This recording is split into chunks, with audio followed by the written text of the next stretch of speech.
bit wide. Oh, big incident with Butler. Butler had a big moment ahead of him, and that's race done for both those guys. Contact and they're around. That's a big incident. 3 leaders. All 3 leaders are off the road at the chase.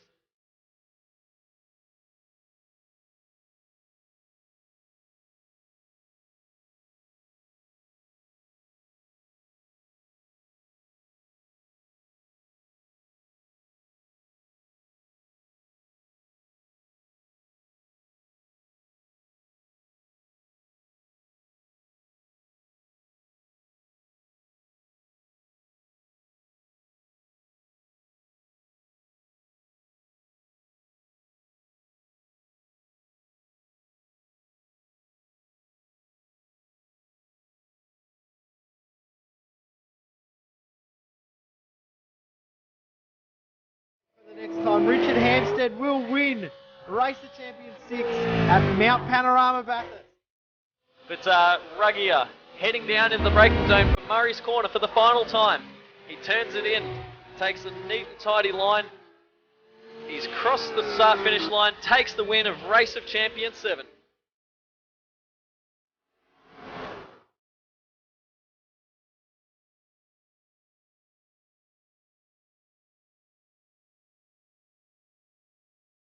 Hello everyone and welcome to night 2 of Race of Champions 9, proudly presented by V8 Online and Oceanic Sim Racing.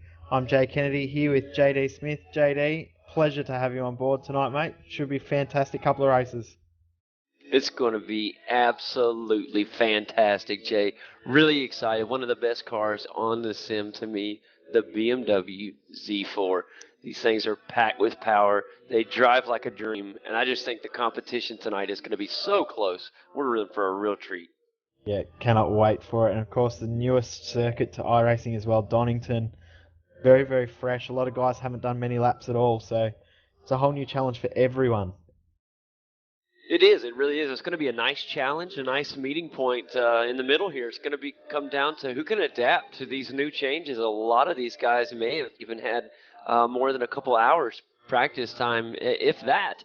So a lot of it's going to come down to just raw skill and who can adapt to new situations. It's the first time that all these guys are on this track together, so it's going to be really interesting to see how things turn out. It's just a great track car combo. And of course, the second race, which we will see in a little bit over an hour's time, will be the Gen 6 NASCARs at Daytona. Cannot wait for that one. Oh, it's just, I cannot wait. I am really, really excited about that race. I think that's going to be absolutely phenomenal. Yeah, I can't wait either. I'm actually hoping that I might get a guest slot and have a bit of a drive out there with the guys, so might be able to have a bit of a putt around and you'll see me at the back of the track. That is some good news, Jay. I'm excited about that, buddy. That's very exciting. I'll definitely be pulling for you out there Oh, in no, the world no, of no, oval no point. racing. No point. It's a waste of energy. Well, we got some big names in the field tonight as the guys doing a little practice session, ready warming up here. Got Jared Filsell out there, Josh Muggleton in the field tonight. A couple big names out there. We got a lot of good V8 drivers out there tonight as well. I've noticed that we see in the Americas, as you guys watch and know I'm a part of every Friday night. So we got a lot of talent out on the track tonight. Yeah, 4 former V8 Supercar champions in the field. We've got a V8 Supercar America's champion. We have Justin Ruggier. We got Yeah. Marlon McMullen. Then you have the two-time champ, V8's America's champ, Marlon McMullen. He just missed it this season to Sean Kelly. That was a really close battle. Of course, Josh Muggleton, fresh off his making of the final of GT Academy as well. He is out on track. Mitchell McLeod, also former V8 Supercar champion, reigning V8 Supercar champion Richard Hampstead, and 26 million time champion Madison Down is also on track. 26 million. It's about true. I mean, this guy is just so good, and it's just fun to have all these guys on the track together. I'm really proud. I'm glad you mentioned that about DT Academy. What an accomplishment that is, and we're happy to know that he's right here in iRacing. That's just really great. As the cars now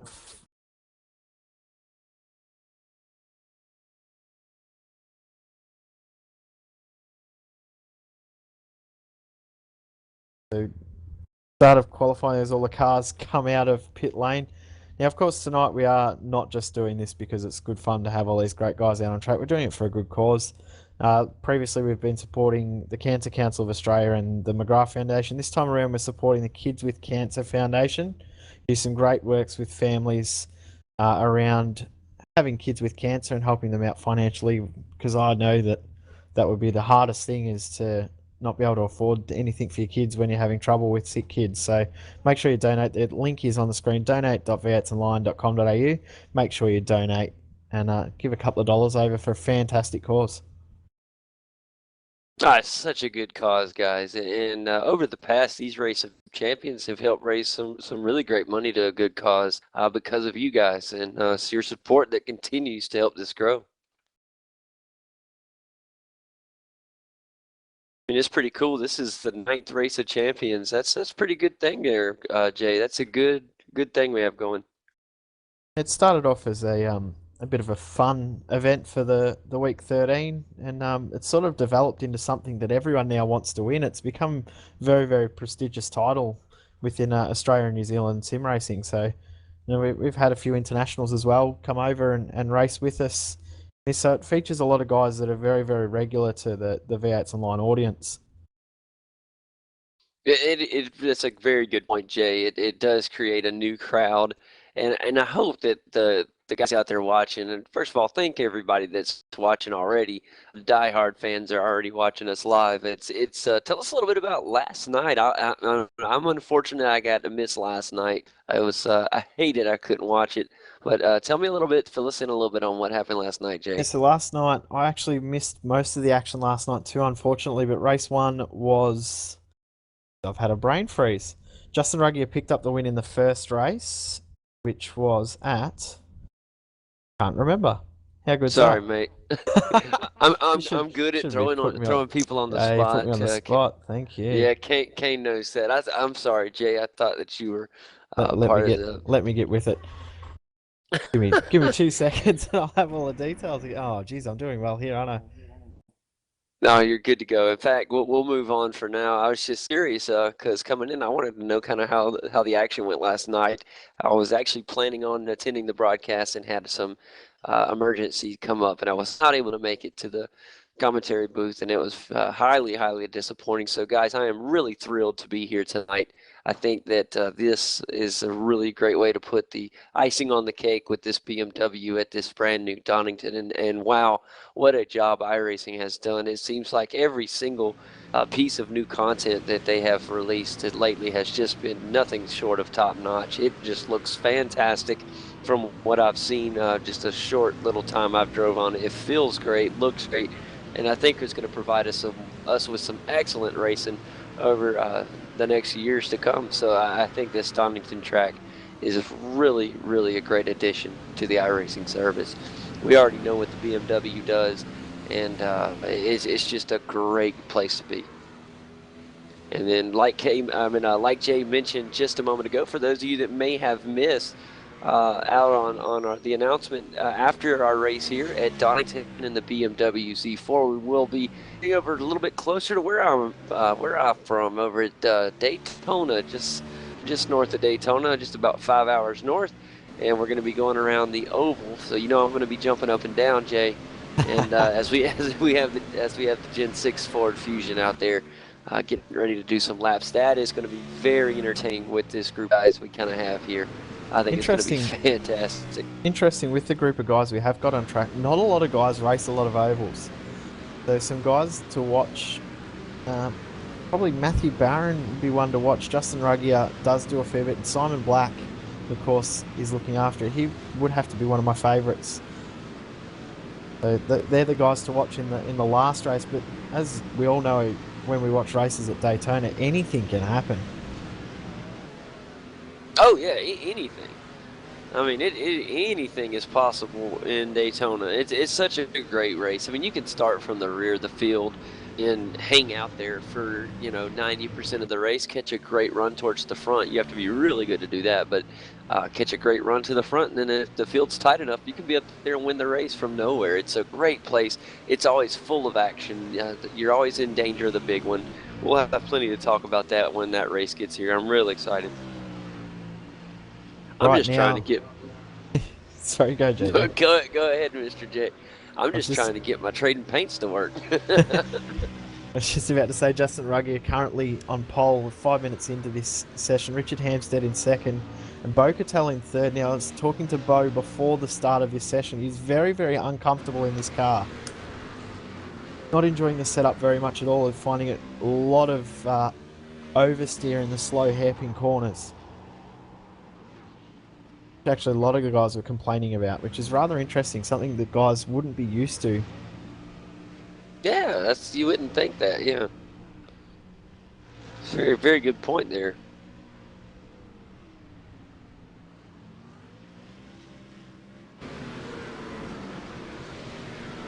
Format for tonight, obviously, the guys have had a 20-minute practice session before this. This is a 20-minute qualifying run. Then we'll have our 18-lap race. Once that finishes, then the guys will head off to Daytona and get ready to do it all over again. 20-minute practice.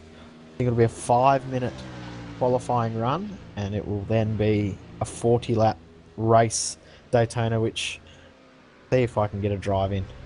Try. I'm excited, Jay, about this 5-minute qualifying run. You know, in past, all of our oval runs had been just a little 2-lap run, a single qualifying, Yep. single car qualifying. And, Possibly that will be the same format. It'll be a solo qualifier for 2 laps, but we'll have to wait and see.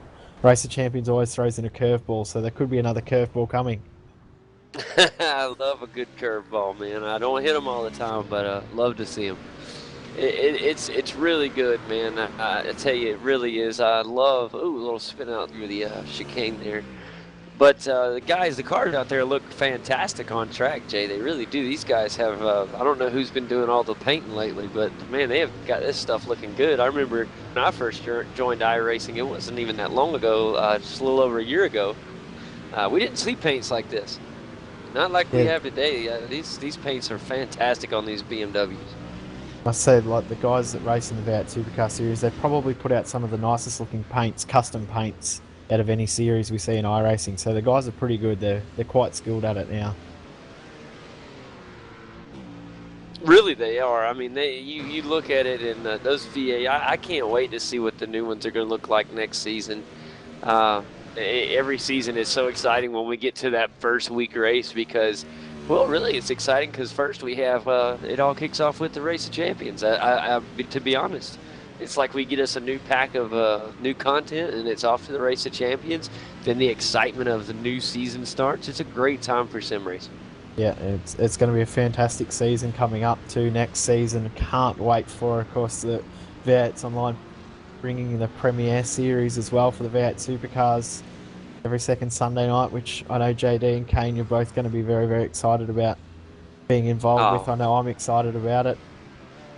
It is fantastic truly series. Wonderful what we have in store. It is really, really exciting. Now, Jared Filsell has put down the fastest time. He's pipped his teammate Justin Ruggier by just over a tenth of a second. Yeah, Jared Filsell really looking good. That's Filsell from Ruggier, Hampstead, McLeod, and Cattell, the top 5 at the moment. Interesting, a lot of guys in this field, not overly big in the GT3 category. A lot more V8 Supercar drivers. Quite a big GT3 hosted league on last night, which has taken out a lot of competitors in this series this weekend, or these 2 nights. So interesting to see who can adapt to the GT3 car a little bit better than others. It's going to be really fun to see, that's for sure. Checking out some of the guys that are kind of mid-pack right now. Marlon McMullen, Jake Burton, Kurt Stenberg. They're in that 11th through 13th positions in speed right now. And their qualifying times are going to have to pick up a little bit if they're going to want to catch up into that top 10 area.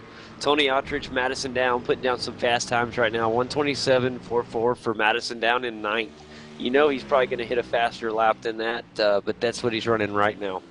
Actually just starting a flying lap, so he's just come out of the lane, just crossed the start-finish line for his flyer. Cars, as we were saying there with the setup, obviously this is a fixed setup series as well, so the guys basically get thrown a setup that they're not used to, and I get told to adapt to it and go and drive within an hour. So quite a fun setup, and quite difficult for some guys that aren't used to that style. That is, that's a, a lot of guys aren't used to that. That does make a big difference. If you don't like the setup, you're in for a real day.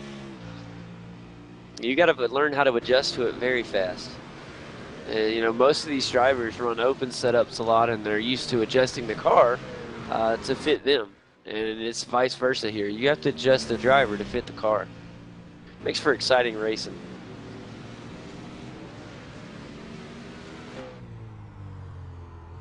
And I like it, Jay, because it's something we don't get to see in real life. They don't get to do fixed setup races in real life like they do here in our racing, where we can have everything we know is the same, Yeah, it's such a good concept, and something we'd love to see a bit more, I think, especially with a lot of top drivers even going and racing go-karts and having them all be the same. It doesn't happen. Madison You're Downs right. pushes his way up to third position now with a 126.6.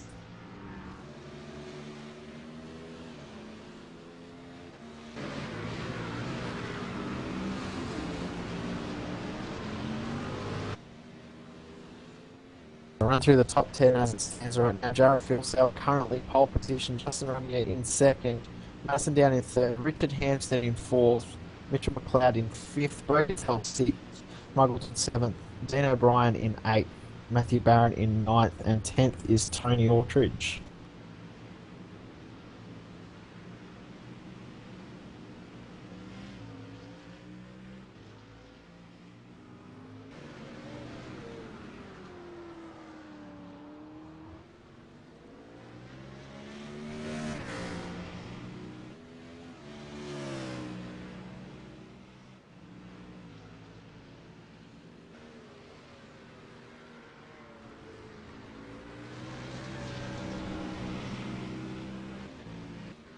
I lost you boys for just a second. I think you're both back. Beautiful. Very nice. I think it's the Australian and American time zones here. Us Americans, our time zones don't know how to how to handle it. I'm very proud of you boys. Thank you so much for both you, JD and Kane, for getting up at strange, bizarre hours on a Monday morning to help bring the action to everyone. We appreciate it so much. Oh, we wouldn't miss it for the world, man. Like I said, I really am upset that I could not be here last night. I wanted to make this a two-nighter, or a two early morninger, I guess you could say. But it's just truly a great thing to be a part of this every year. And I've been a part of it the past I think 2 or 3 Race of Champions, at least for one race, and it's really been enjoyable. We appreciate it. I know the last, not the last one, but the 2 before that, I think both at Mount Panorama, both with endurance events, one in the RUF and one in the V8 Supercar. They were both fantastic events. Oh, they were. Those. They were great. It really was, and yeah, I felt like every driver that was, especially when we were in the rough, that was. I felt like every driver there was. I just felt like it was their favorite track, and they were just also happy to be there. It was a great event, and you kind of have that feeling here at Donington today. I just think these drivers. I know a lot of guys really love this BMW, and we haven't got a lot of feedback on Donington yet, other than our own personal opinions, Jay. And I just think this is a fantastic track already. Like I said, I don't have a lot of time on it. I haven't even had an official race on it yet, or a league race or anything. I just got it, and it's just from testing on it, it's nice. Just want to make sure everyone does check out our donate.v8online.com.au link for Race of Champions 9. Make sure you donate. Had quite a few people donate so far. We're not quite at our target that we're aiming for, so please, please, please donate. The links are on our Facebook page. We have moment for this Race of Champions received in donations just over $500, so we'll be all going to a fantastic cause, so please donate. Never know when you need to have some help from a charity. It's always handy to have that some money to them in case you ever need it for yourself. But even if you don't, just knowing that you're helping others that are in need right now, that right there is enough for most people. And it's a lot of great folks around us, especially around the ones that we know. There's just some really great people on here, and they've done really good for us in the past, and we know it's going to happen again today. So make sure you guys check out that donate link there. And now's a good time to do it, Jay, right before the action here. I mean, we got the qualifying going nice right now. Jared Filsell still up in the top spot for now. Justin Ruggie are trying really hard to just find that extra tenth and a half there to catch Jared on the pole. So it's a fight for the pole position. We obviously seen Madison down, has moved up to that third slot. He just finished with a time, or ran a slow lap there, but he's back out, fixing to hit another flying lap, I think. And when he does, he'll be trying to beat that lead time of 1:26.41. It's really, really fast time put down by Jared there. Madison just about to start another flying lap now. Not sure. I believe we have got the man who's organised this whole event, Simon Black, with us. You there, Simon? Good, Simon. Great to have you along. Thank you very much for... Took a bit of trouble to find us, but you found us. I found us. Thanks so much for doing all the work in the broadcast booth, guys. I know that Kane and JD especially got up very early, so thank you very much, guys. No worries. Like I said, we wouldn't miss it in the world. Tell us a little bit about it. Thanks for putting all this on. It's a ton of work to organize an event like this, and it's done a wonderful job. Thanks. Yeah, I hope everyone has a lot of fun tonight, and at the same time we're raising money for a great cause with the Kids with Cancer Foundation, so good all round, I'd say. Yeah, absolutely. Is there any curveballs going to be thrown tonight, Simon? I think race 4 all on its own is a curveball at Daytona. Is that with me winning this race? Is that what you're saying? Well, I could potentially win at Daytona too, I suppose. But yeah, no, anything can happen at Daytona. It'll be interesting to see. It'll take a bit of patience. 40 laps doesn't seem like a long way, but it is a fairly long way there, especially in a big pack of cars. So it'll take being patient and being smart and being there at the end, if you like. So it'll be good to watch. Who's your money on for that race? As Madison Down just takes pole position with a 26.4. Great lap by Mad. Who's your money on in that race, Simon? Because we were saying before, there's not a lot of guys that do a lot of oval racing in this field. Well, at Daytona it could be anyone, and I think some of us admin guys are going to jump in at Daytona as well, because they've got the full course cautions on, so there won't be really any penalties that we can hand out while that's happening. So, yep, maybe me and Mike might win it. Hey, back up. If I'm in there, I'm having a shot at it. I'll push Mike into the fence. But qualifying's been interesting here. I've been noticing that the wind is gusting quite heavily, so I presume that's making a fairly big difference out on track. Quite strong too, that wind. It's gusting up to about 35 kilometres an hour. It's fluctuating anywhere between 8 and 35, so you need to get a good run and time that too. It's very, very tough to time it. Yep, and it's swinging from the north to the southeast as well, so a pretty big change in direction. So if it's coming from the north, it'll actually be blowing into the drivers coming down the big long straight, coming up to the chicane.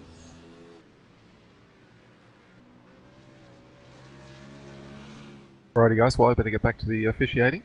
Thank you very much, and I'll come back and talk to you before Daytona. Thank you very much, Simon. Great work. Guys. We've got 40 seconds left in this qualifying session. A few guys about to start their final flying lap. Madison Down, Jared Filsell both about to start their last attempt. Justin Ruggier is on his final attempt. McLeod is finished, and Josh Muggleton is on his final attempt as well. So, you guys that be trying to put out a last second lap. I know, it's just like trying to scratch out all you can get, Jay. How important, Jay, do you think it's going to be to have a good starting position here? You got to look at the race, its format. You know, it's going to be interesting to see what kind of passing these guys can do out here in these BMWs. It's a really tough track. It's really, really tight at the start. So I think being up as close as you can to the front is going to be key. If you're down in the back, you'd almost consider starting in the pits. It's just such a tough place to get away after turn 1, downhill.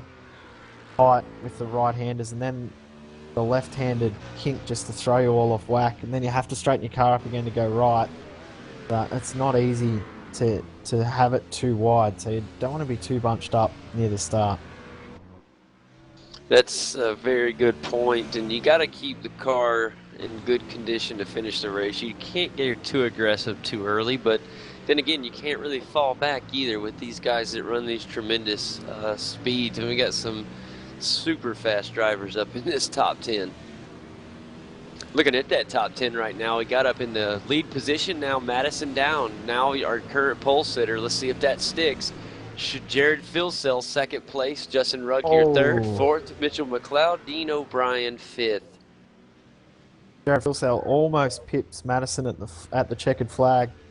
Only a couple of hundredths of a second behind. It looks like almost confirmed that Madison Down will be on pole. The only person that might be able to knock him off will Josh Muggleton. Coming around the final hairpin now. Don't think he'll be close enough. 6.9, so it's not enough to improve on his best time. That will probably be the end of the session, I believe.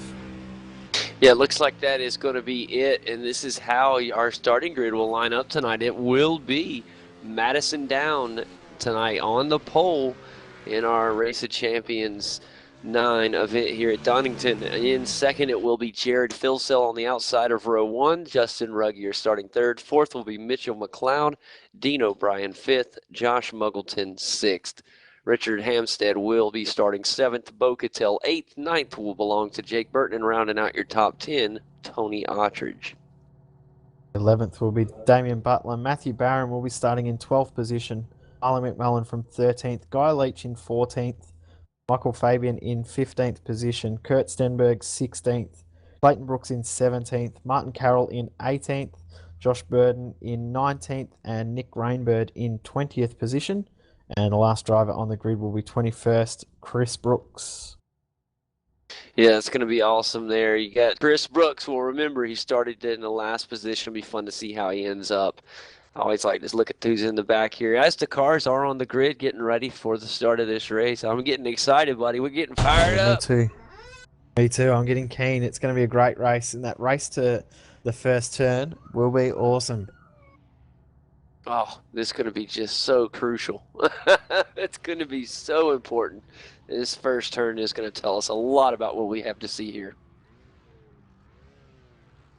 Already can hear some of the engines starting to rev up a little bit here. Guys getting ready. Final cars getting in their right spots. We do have an extra driver on the grid, a driver that didn't put down a time. Henry King also on the grid. So we do have 22 drivers on the field.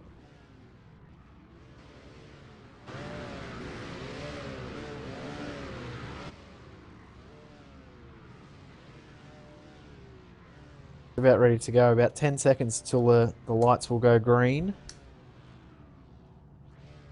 Really looking forward to this one, though. It should be fantastic. Oh, it's fixing to be phenomenal. Here we go. And they're revving up.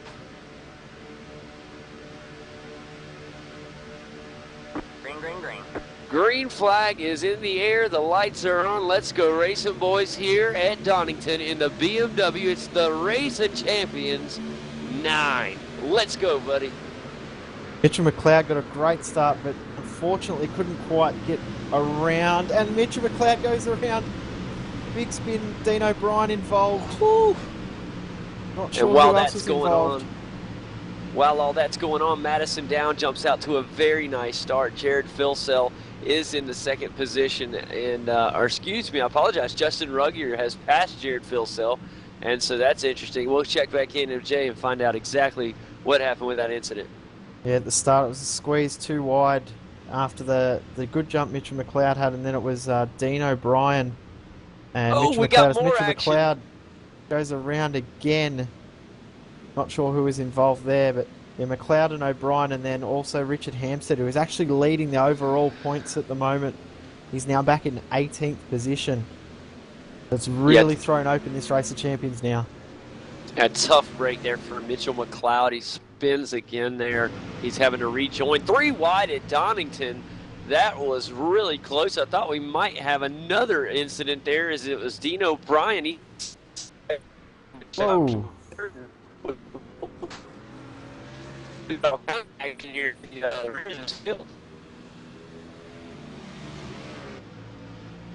All right, just starting and completing our first lap, it was Madison Down who led the first official lap. He's off to a great start right now, and sitting in second right behind him, it's Justin Ruggier. This is going to be a fun 1-2 battle up at the front of the field. Behind them, great battle between Jared Filsell and Josh Muggleton. Starting to shape up. We're having a battle for first and second and third and fourth. I like what we're seeing early. Big mover through the field though, 5th position. Matthew Barron started in 12th, already up to 5th. Damien Butler right behind him with Tony Autridge and Marlon McMullen. They're having a great battle as well. Teammates in the middle of that. Yeah, Damian Butler right now trying to stay ahead of Tony Autridge. Really fun. We got another car over into the wall over there. I'm trying to find out who that Josh is. Muggleton, Josh that is. Muggleton. That's a tough break for Muggleton. I'm trying to find out what happened here. See if we can bring up a replay. Oh, he just lost it, it looks like, coming out of the turn here. Yeah, it's all by himself. Just not able to get the grip that he was wanting. That was that oversteer we were talking about before earlier within the lower corners. There's a lot of oversteer. Guys are really struggling with it. A lot of time lost there by Josh Muggleton, but the Hybrid Racing Simulations BMW doesn't have any damage, and he rejoins the field, so we'll try to catch up on him and see if he can recover some of that lost time. He's back in 12th position now, just getting past Clayton Brooks. As Brooksy... Oh, there's cars all over the track. Oh, we got a big wreck up here. Marty Carroll looks like involved. And that is not good. The Hybrid Racing Simulations Ford got sent around again, and cars having to go wide to avoid other traffic. This is a big incident here. Dean O'Brien involved as well. That's very, very messy.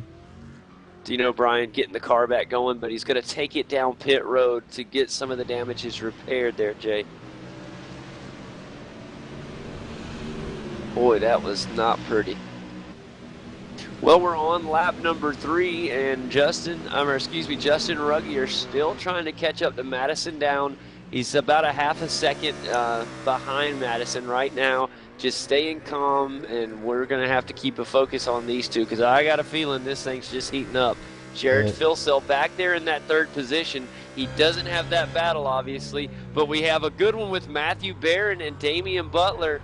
In fact, it's now between Matthew Bear and Damian Butler, and here also comes side-by-side racing with Tony Autridge and Marlon McMullen.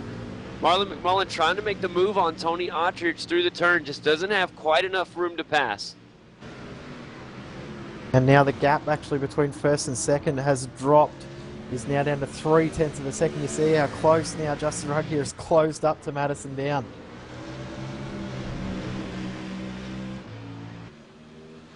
Boy, this is great battle for the lead right now. Here on lap 4, it's still getting, it's just heating up. I tell you what, Madison Down got to be feeling the pressure, Jay. He sees what's going on behind him, and he gets a little off the track there, gets a little bit too much going into the exit, and he runs off the exit curb a little bit there. It doesn't seem to cost him any time, though. Yeah, if you wanted to put your money on anyone leading from the front, not worrying about what was happening in your mirrors, it'll probably be Madison Down, though. Guys, very, very used to having everyone in his rear vision mirror. So, we've very, very interesting though, seeing how these tyres go. Of course, the new build, we're actually seeing a lot more tyre fall off in the cars. So we'll see how the tyres handle it on this short 18-lap run. Yeah, Madison Down in the Ultimate Karting Sydney BMW out in the front right now. And you're right, he's not worried a bit. He's still holding that lead. Just really nice over Justin Ruggier at the moment. Justin looking good, though. He's just staying right where he needs to. If Madison makes a mistake, he'll be right there to jump all over it. How fantastic is that pack, though, from 4th back to 8th? Barron, Butler, Autridge, McMullen, and Burton. Yeah, this is really something special right here, Jay. We got us a fantastic battle going on right now. It's a really tight battle between Damian Butler, Tony Autridge, these two going at it. Then behind him, Marlon McMullen. Now you got Jake Burton coming into the picture back in the 8th position. It really is becoming a nice little place to keep your eye on. You got a feeling that anybody right here can get ahead of this pack and make something happen. Yeah, it's fantastic to watch these guys.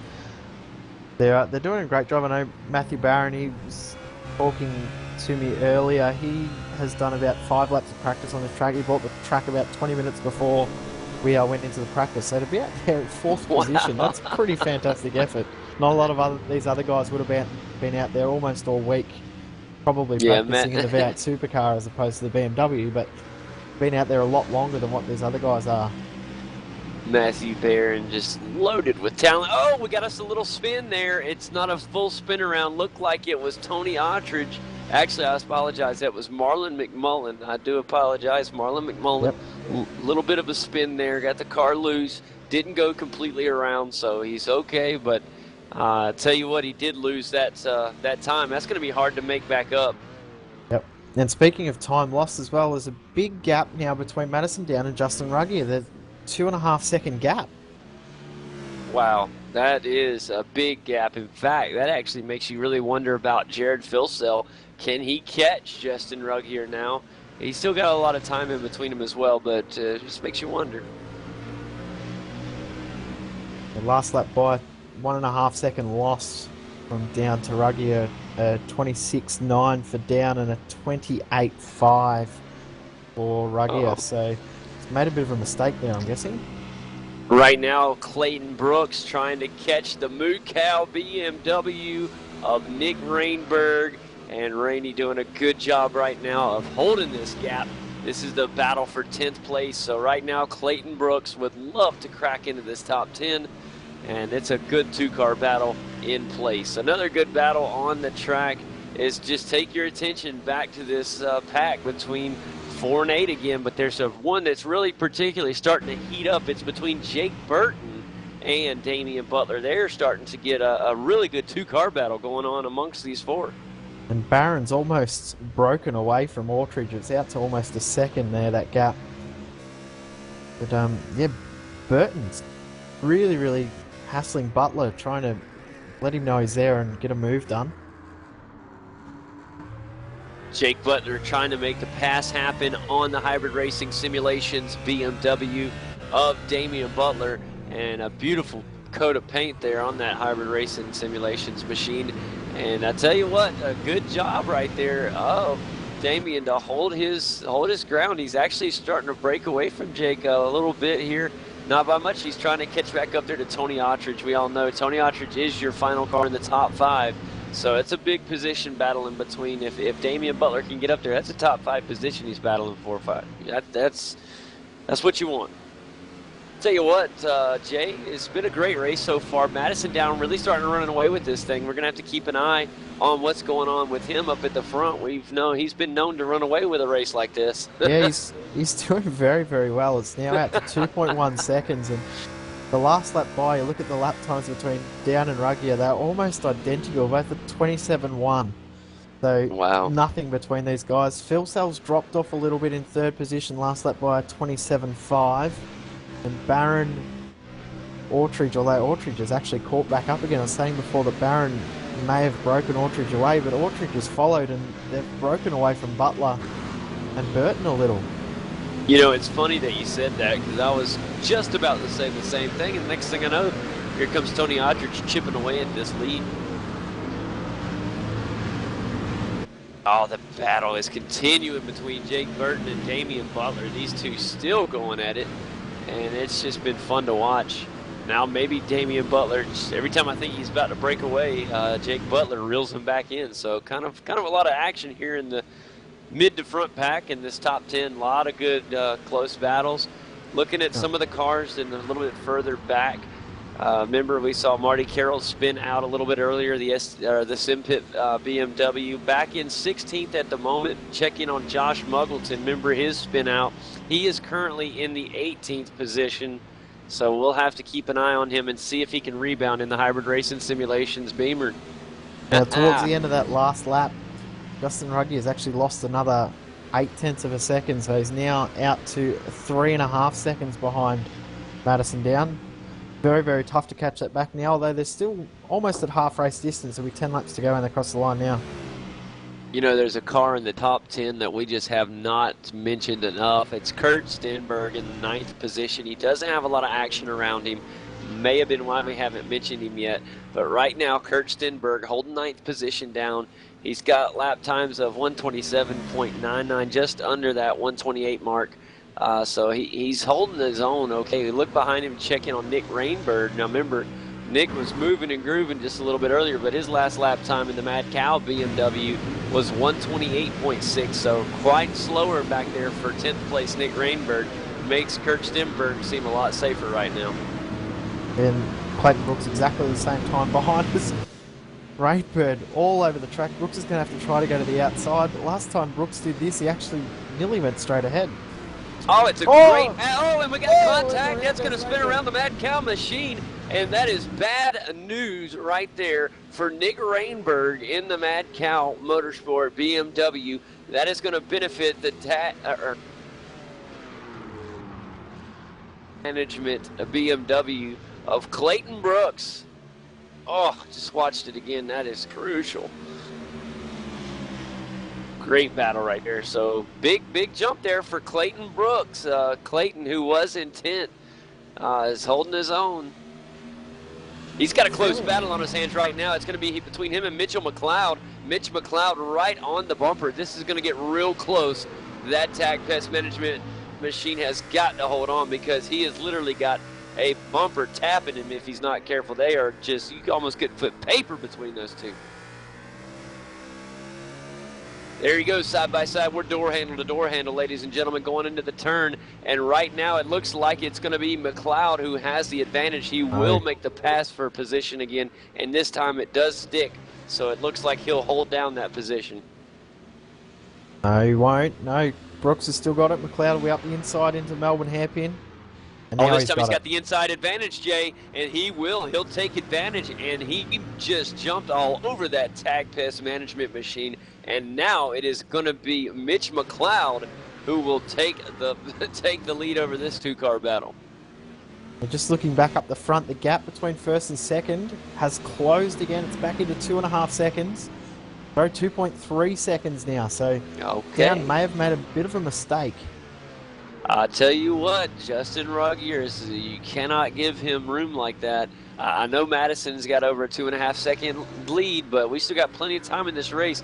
Here we're only on lap number 10. And I tell you what, we'll do a quick rundown real quick here at lap 10. It's Madison down in first. Second place, Justin Ruggier. Back in third, it's Jared Filsell. And a fast Matthew Barron. Oh my goodness, it just went off the track. He got back on, but he went through the grass. Not good news there for Matthew Barron, who was in fourth place. Now he's side by side with a Hybrid Racing Simulations machine, and he's going to get past the short shift BMW. Just a little bit of a disappointing turn there. He had such a good run going, and he still has plenty of time to catch back up. Jake Butler running behind him side by side right now with the... Oh, this is going to be a great battle. This is between Jake Burton and Marlon McMullen. Jake Burton has the advantage right now. He gets back in front of Marlon. But side by side, we got... Yes, another snout. And this is not good news. That's the short shift BMW, and that is such a tough break. I hate to see Matthew Barron spin out like that twice. He had such a great run going. He's going to drop back to 9th position. He'll now be under attack from Mitchell McLeod. Yes, I was going to say the only good news, Jay, for us as spectators is we get to watch him and Mitchell McLeod battle it out, and that will be fun.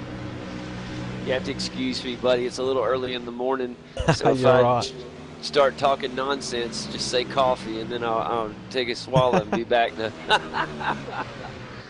to normal. Oh, just getting excited, man. I'm telling you what, this is becoming a good race. We've got a lot of good drivers out here.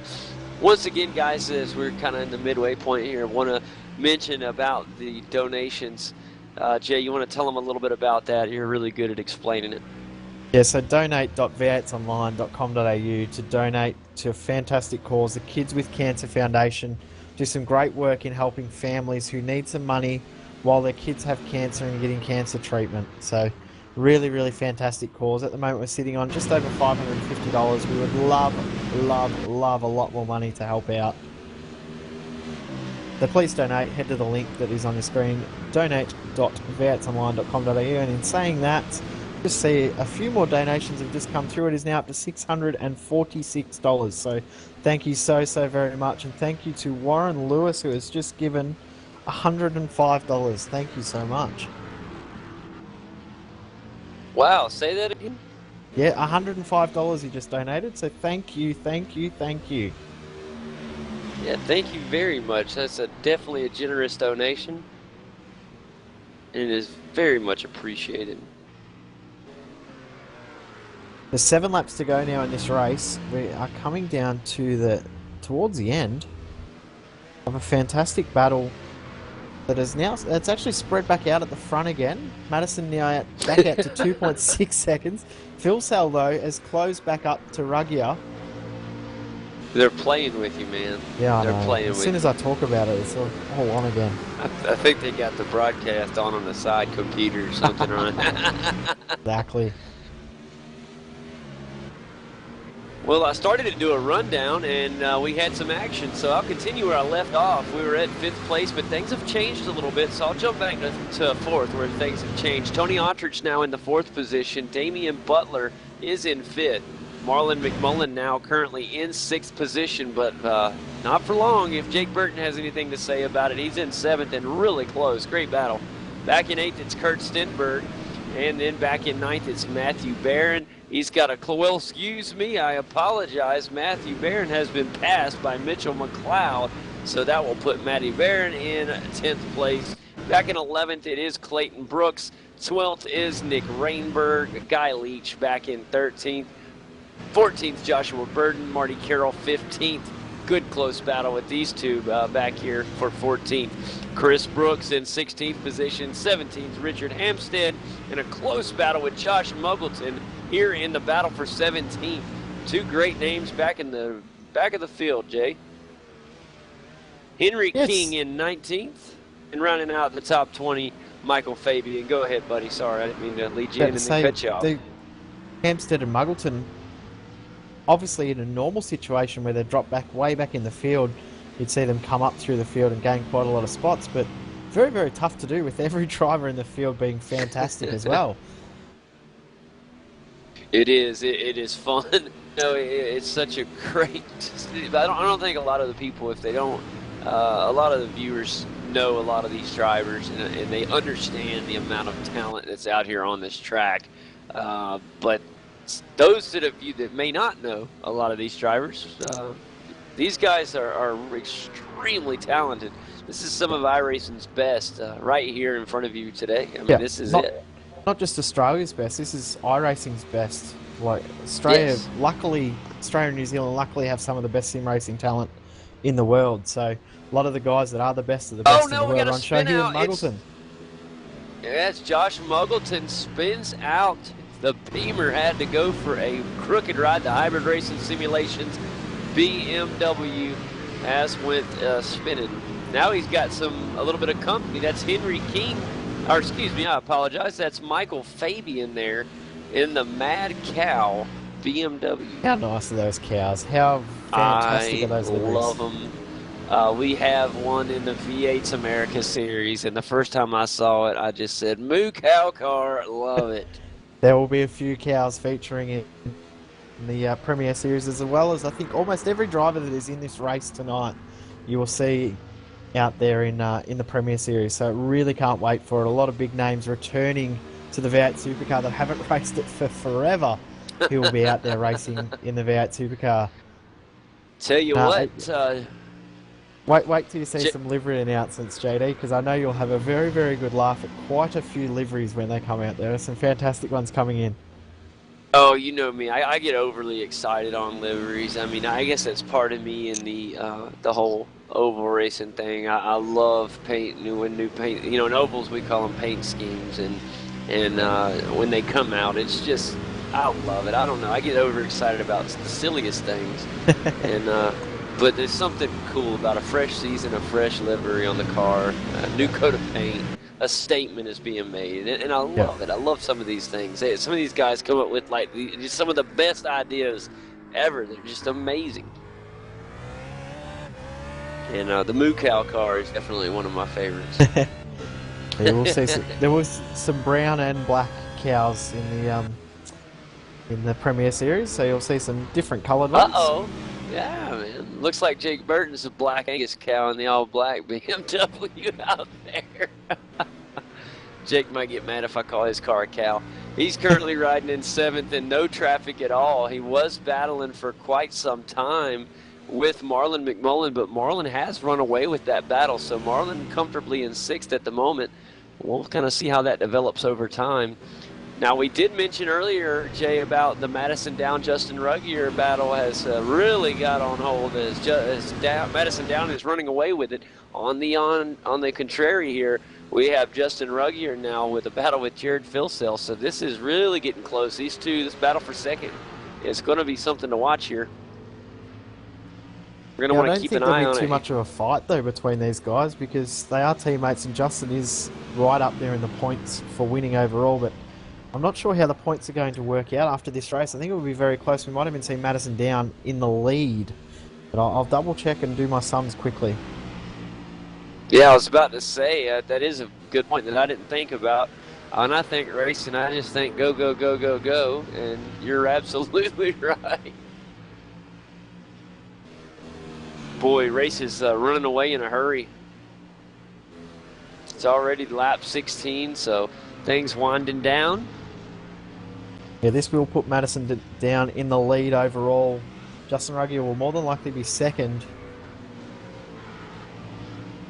I just heard a big crash. Yeah, I just did too. I'm trying to work out who it may have been. Josh Muggleton? No, not sure.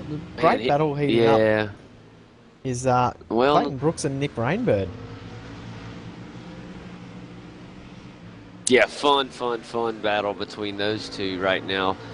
Nick Rainbird right there in 12th, and then Clayton Brooks in 11th. A great battle between these two. The Tag Fest Management BMW holding down 11th for the moment, but Nick Rainbird in that Mad Cow BMW right there with him. In fact, it's going to be a spin out by the Tag Fest Management BMW of Clayton Brooks, and that is going to hurt Mr. Brooks as Nick Rainbird will just drive on by. Nick Rainbird, welcome back to 11th place, buddy. And a tough break right there from Clayton Brooks. Another guy takes advantage. That's going to be Guy Leach who's going to take advantage. He'll move up another position as well, and he's going to try to catch Nick Rainbird up there in the 11th position. So this will be kind of fun to watch somebody we haven't talked about all day, and that is Guy Leach, who's in the SEK old BMW. That's a good-looking paint, too. The SEK, it's actually SEK Queensland LD. It's a bit hard to read, but okay. SEK Queensland is a go-karting championship, which is features quite a lot old. SEK old. Right, your eyes aren't quite open enough yet. But they run a go-karting championship which features quite a lot of iRacing and actually sponsor a GT3 series in Australia. So great job from SEK. Yes, and Guy, I apologize. I do. It's 6:09 in the morning here, so. And it's Monday morning as well. We shouldn't be up on a Monday morning. Exactly. Mate. Oh, it's all right. It's worth every bit of it, man. It really is. Yeah, Madison Down now starting the final lap of the race. Ruggier and Filsell running second and third. Ortridge a long way back in fourth position with Butler not too far behind. Then it's McMullen in sixth, Burton in seventh. Mitchell McLeod now finds his way up to eighth position. Kurt Stenberg in ninth, and Matthew Barron holding on to 10th position. As Jake Burton's had a spin. Jake Burton's had a spin coming out of the final hairpin, and now he'll drop back to 10th position. Lets Matthew Barron by. Wow. Big spin, almost into the pit wall. Wow, big upset there for Jake Burton. And that is definitely tough. Back in 11th is Nick Rainbird, but like I said, this is all going to change as they're starting. The white flag is out, as Jay mentioned, and it is all Madison Down. But Justin Ruggier is really getting some heat right now from Jared Filsell for second place. Jared knows he has to push now. This is it on the final lap. Both cars come through the S-curve beautifully, and it looks like Justin Ruggier may have this thing locked in. It's going to come down to a few more turns here. Through Melbourne hairpin up to Goddard's final corner. at Donington Park. Fantastic track, so great to have it as part of the service. You will see it in the V8 Supercar Series throughout this season coming up. But Madison And Down, ladies and fantastic gentlemen, ring.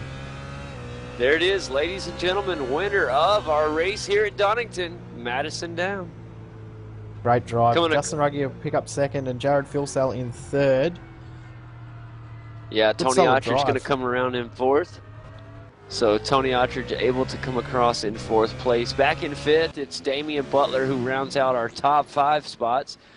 Marlon McMullen, V8's America's back-to-back champs, is going to come across in sixth. Mitchell McLeod should make seventh.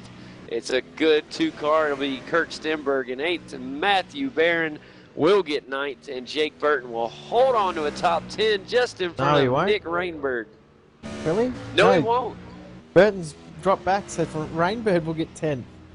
Oh, Leach will get you're 11. right. Burton is just going to hold on. Look at the damage to Burton's car. He just holds on over Clayton Brooks for 12th, 13th for Brooks. And Richard Hampstead's done a great job. He's found his way up to 14th position. There's a crash right at the back at the final corner. Chris Brooks, Josh Burton, and Michael Fabian's going to take that cow around the outside, maybe get 2 spots. And he does. For Fabian 16th, Brooks 17th, and Burton in 18th, and Josh Muggleton will be the last driver to come across the line. He'll finish in 19th position. Oh no, he already spun. Yeah, he might just finish it in reverse. Yeah. That's the way to do it. That is definitely style from Muggleton there. There we go. So all the drivers that have to finish the race have now completed the race. But a fantastic drive from Madison Down. He did a great job there, keeping out of trouble. Really looking forward to the next race now. Oh, I'm pumped.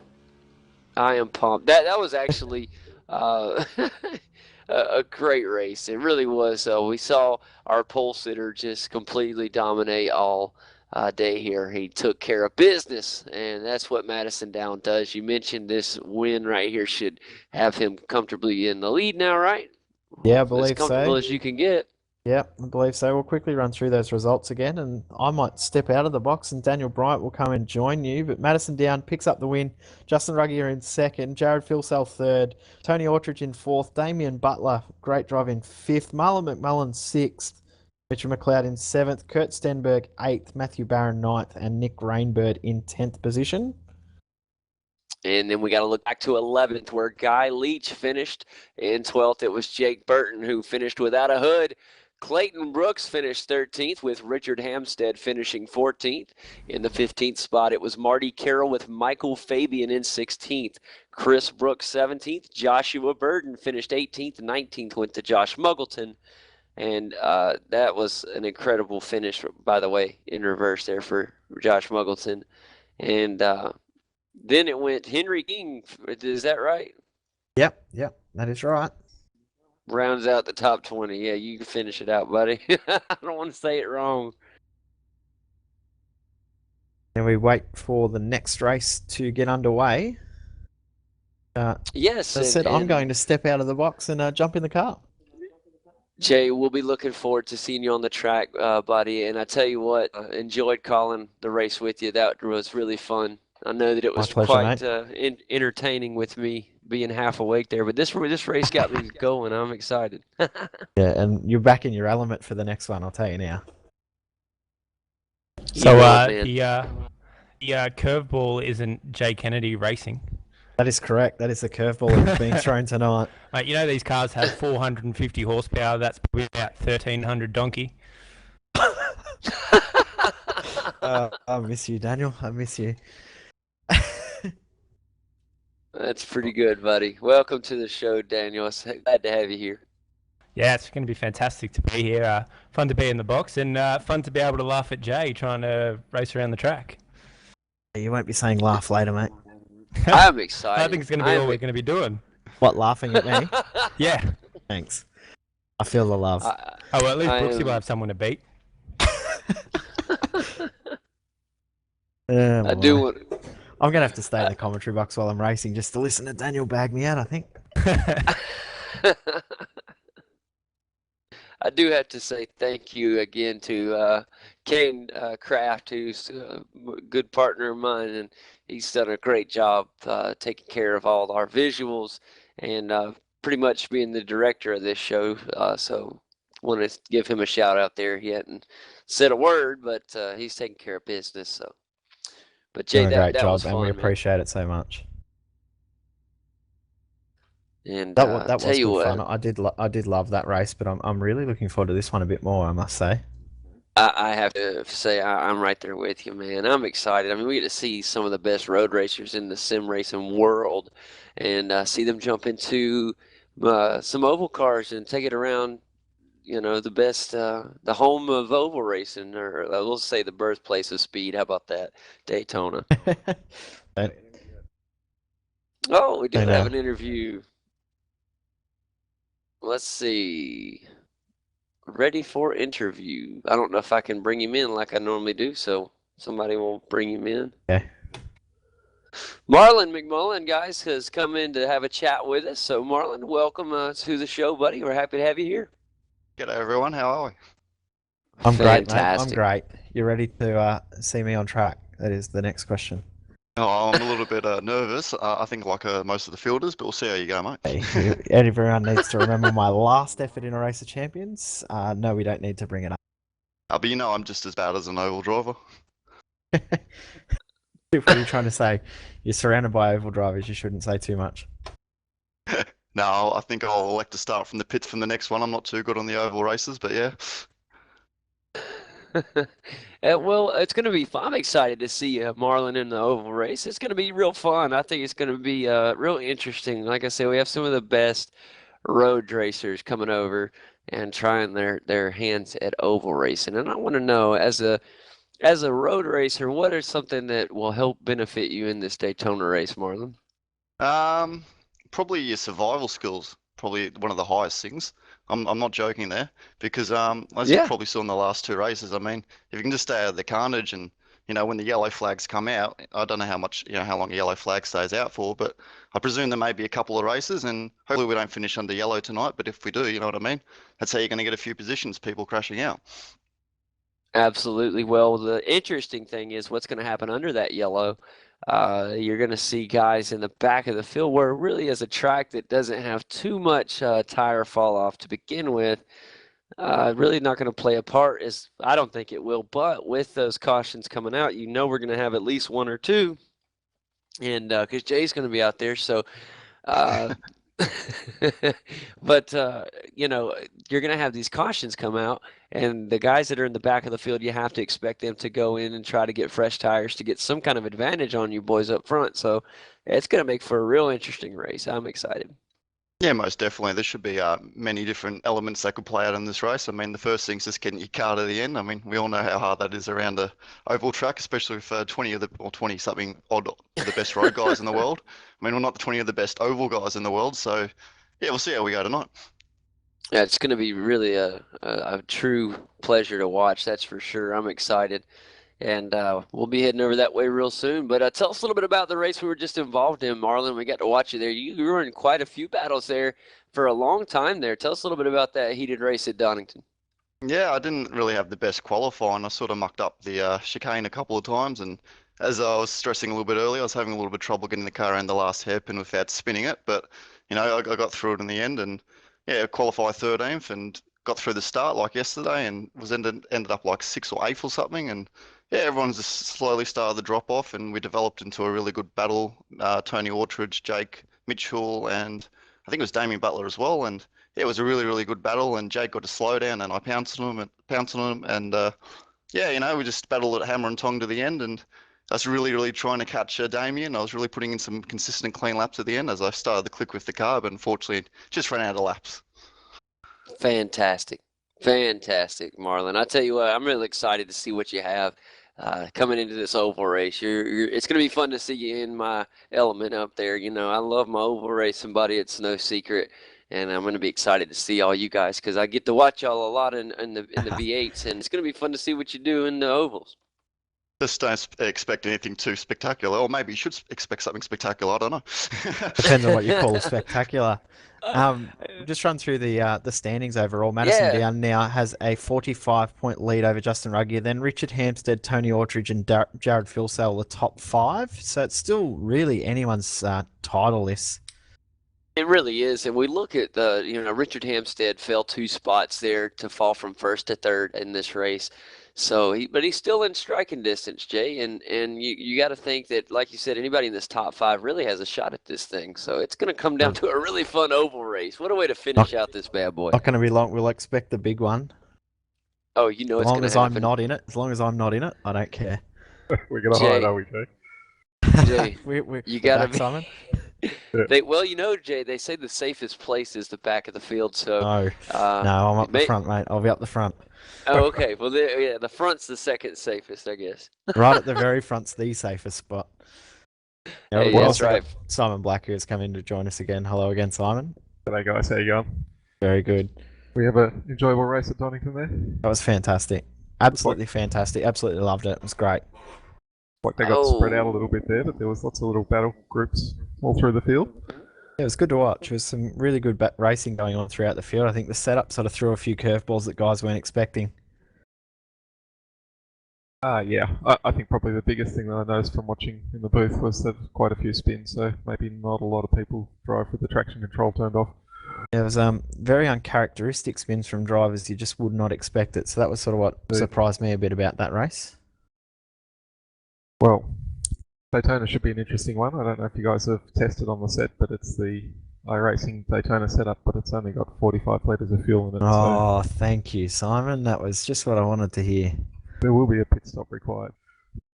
And that is going to be fantastic. Pit stops make races greater. And they really do. It adds a whole new element. So I'm happy to hear that. Oh, my Simon. It's just made my night. Thanks. Another question I have for you. Do we have quick toes? We have one quick toe. Very good. Makes me happy. I will thought you need weren't that as worried well. about those. Makes him smiley. All right. Now I see they got the session getting ready to come up. Yep. Well, I've got Good the chance. stuff. I'd like to thank the guys in the booth that have given me some help. Andy and Henry and Mike and Seb last night. Thank you very much, guys. It's not easy to do, so it's a great job you guys do in the booth, and I know how hard you guys work to do it. So thank you for your help and hard work. You're very welcome. And Andy's going to stay in the booth for the Daytona tonight, so Mike and I are going to have a run with you guys. Oh, Yep. fantastic. Mike will be in the fence. I think I owe Mike one, don't I, from Indy the other week, Simon? Quite possibly.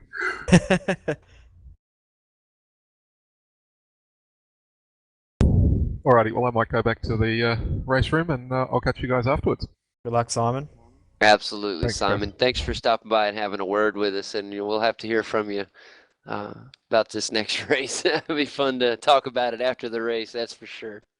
I think so. I'll come and talk to you afterwards. Thanks, guys. Absolutely. Simon Black, everybody. Great guy right there, man.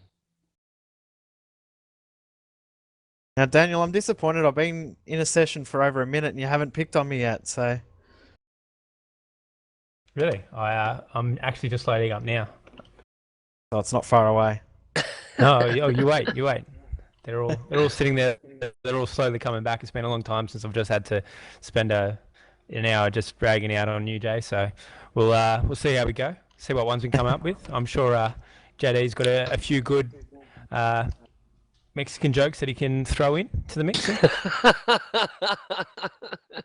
Absolutely. You know I'm always ready. In fact, I'm going to have to go get another dose of coffee here, and I'll be right with you, boys. I got to get ready. This thing's going to be excellent. Just say one thing about the setup. The weather's actually affecting the car quite a lot through the banking. So we are running realistic weather. So the wind gusts are actually affecting the car quite aggressively.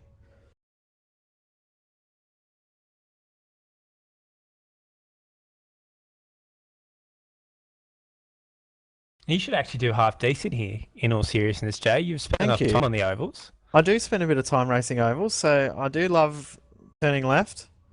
A lot easier than turning both left and right. In saying that, it Well, is I very can difficult at the imagine same how hard time. it is to remember to turn right. So, can't give you too many things to do at once. Thanks, Daniel. There it is. How long was that? The compliment disguised as a... No, what was it? You know what I'm meaning.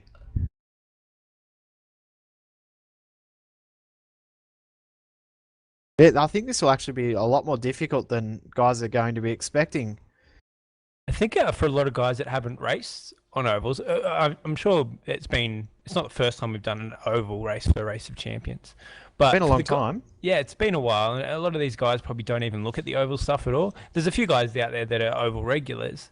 But, it's a completely different racecraft altogether out on the ovals. And, have you talked to Squizzer to make sure you got a partner ready to go?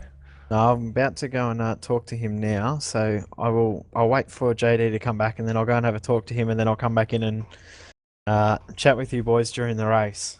Yeah, definitely. The other person that might have a bit of luck around here, because the last 3 races have just gone to hell for him, might actually be Brooksy. He's done a little bit of oval stuff, so... I'll tell you, the one to watch will be Jared Filsale. He does quite a lot of oval racing. Oh, there you go. So Jared Filsale will be a driver to watch in this race. Not sure who else, but yeah, definitely Jared will be one to watch. It's going to be one to watch is going to be Jay. No. No. I will be the one to watch for all the wrong reasons, I'll tell you now. Wait a minute, you're flip-flopping. You just said you're going to be at the front now. Oh, I'm going to try to be actually, at the front, don't worry. If Justin can hear this, Jay said for 20 he'll take out Madison down. So I can do that right now. He's just right ahead of me. Brilliant. Just it's all in pesos, so what's that? 50 cents Australian or something? Thanks, Daniel.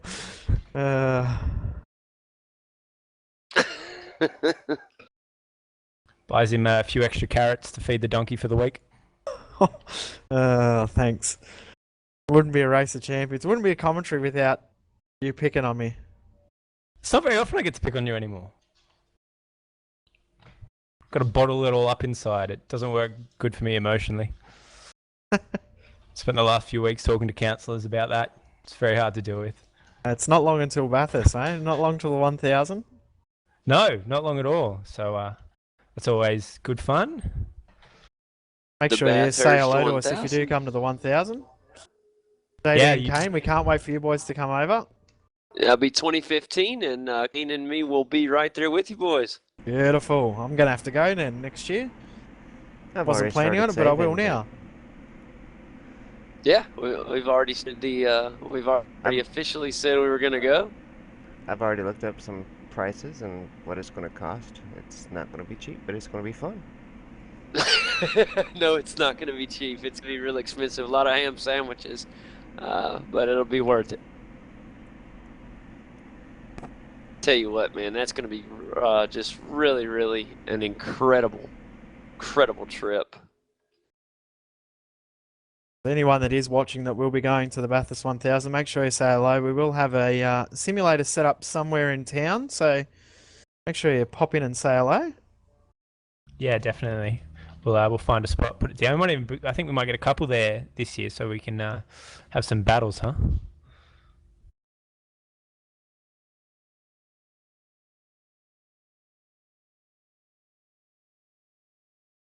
Tell you what, this wind is really tough. I think we're going to see a lot of issues with the wind through the corners. So how loose is that setup? Because it's only the default one. Setup isn't loose at all. It's just not coping with the wind at all. So it's actually getting pushed around through the corners a lot more than you'd expect. One thing that we haven't talked about is the drafting and how important that's going to play here. One thing you have to talk about when you come to Daytona is, of course, drafting. Now, iRacing has adopted a small update to the draft package, but it's not a full update. So these Gen 6 cars, although the physics of the Gen cars are all there, the draft package is not entirely updated as far as the pack racing. In fact, it's best to 2 cars will go faster than a pack of cars will. So you will see a lot of guys try to team up. I'm sure that they're already talking right now. Yep. Trying to find some partners. So that's going to be exciting. Jay's about to go to. That's exactly right. I'm going to go and talk to Matthew Barron, and we'll go over and discuss strategy, and I'll be back. Jake, thanks a lot, buddy. Good luck, boys. Have fun. I'm sure I will. Well, I'm excited, Daniel. We're going to have a good time here, buddy. And right now, just looking at some of these guys that are out there already, look like they're starting to try to team up. Right now, Chris Brooks out there drafting with Jake Burton. That's one pairing out there. And another one is Simon Black, of course, and Michael Korolev. And so those two working together at the moment. Kurt Stenberg out there looking for a partner, so is Bo Cattell. So it's going to be fun to see who does team up. Marlon McMullen out there by himself. He's just coming out of the pits. Michael Fabian working with Guy Leach. Behind him, it's going to be Nick Rainberg, who's sitting there drafting with Tony Ottridge. So that's another one to keep our eye on. Justin Ruggier and Jared Filsell look going to hook up. So it's fun to watch them during practice because this could be very similar to what we see in the race. But obviously qualifying will have a huge part in that. Yeah, definitely. And obviously the 2 guys battling it out for, at the moment, the top 2, Justin and Madison, they're going to need to make sure that they can maintain their points. So if you haven't got a teammate out there that's willing to work with you, then you're going to be in for a bit of strife, I think. Oh, it's going to be quite the battle if you don't have the help out there. And I think we're going to find out real quick who's going to have that help and who won't. One thing you got to keep in mind, and I'm sure these guys know this, I know they're not used to a lot of oval racing, but Daytona, you have to be very careful with your pit strategy. Yeah, if you go in by yourself, you're going to come out by yourself, and you're going to be off the draft, and it's going to be just detrimental to your race. On the other hand, you got to try to find out when you're whoever you're drafting with is going in with you, but not only going into the pits with you, you got to try to time it where you exit at the same time so you guys can hook back up. A lot of draft partnerships have been broke up in the pits if you're not careful. It's a harder task than it sounds to try to choreograph a pit stop together. Yeah, so that'll definitely be something to watch. It's going to be interesting, and also to see, I mean, if we get a few clean laps in at the start here and we don't go yellow, which, there's a good chance that's not going to happen. But if that does happen and they have to try and pit outside of a yellow, it definitely is going to make it difficult for them. It really is. And here we got 40 laps for this race. That's going to be incredible fun. It's going to be super fun out there. And it's going to be interesting to see how these guys qualify. The interesting thing here, talking about draft and using your partner, Madison Down seems to always be plagued with blinking problems and issues with his internet, something to do with his sister putting up a lot of selfies. So him and Josh Muggleton might have a little bit of trouble trying to work with him. That is a very, very good point. That's a very good point because let me tell you, blinking in drafting do not go well. Netcode errors happen all the time. You literally can be drafting, and what happens is when you're drafting, you're going to gain horsepower because you're the wind resistance, and of course you're going to end up going faster. Once you blink out, you obviously lose that, and once you blink back in, the car behind you that was pushing is always going to go faster than the car in front. And what happens is the car will pop back in and the car will be into the other car. Next thing you know, the car in front is spun around into the wall, and the big ones happen just because of a netcode error. And we've seen it time and time again at Daytona. We've seen it at Talladega. So it's something that's going to be really, really close, or really important to watch as this race unfolds.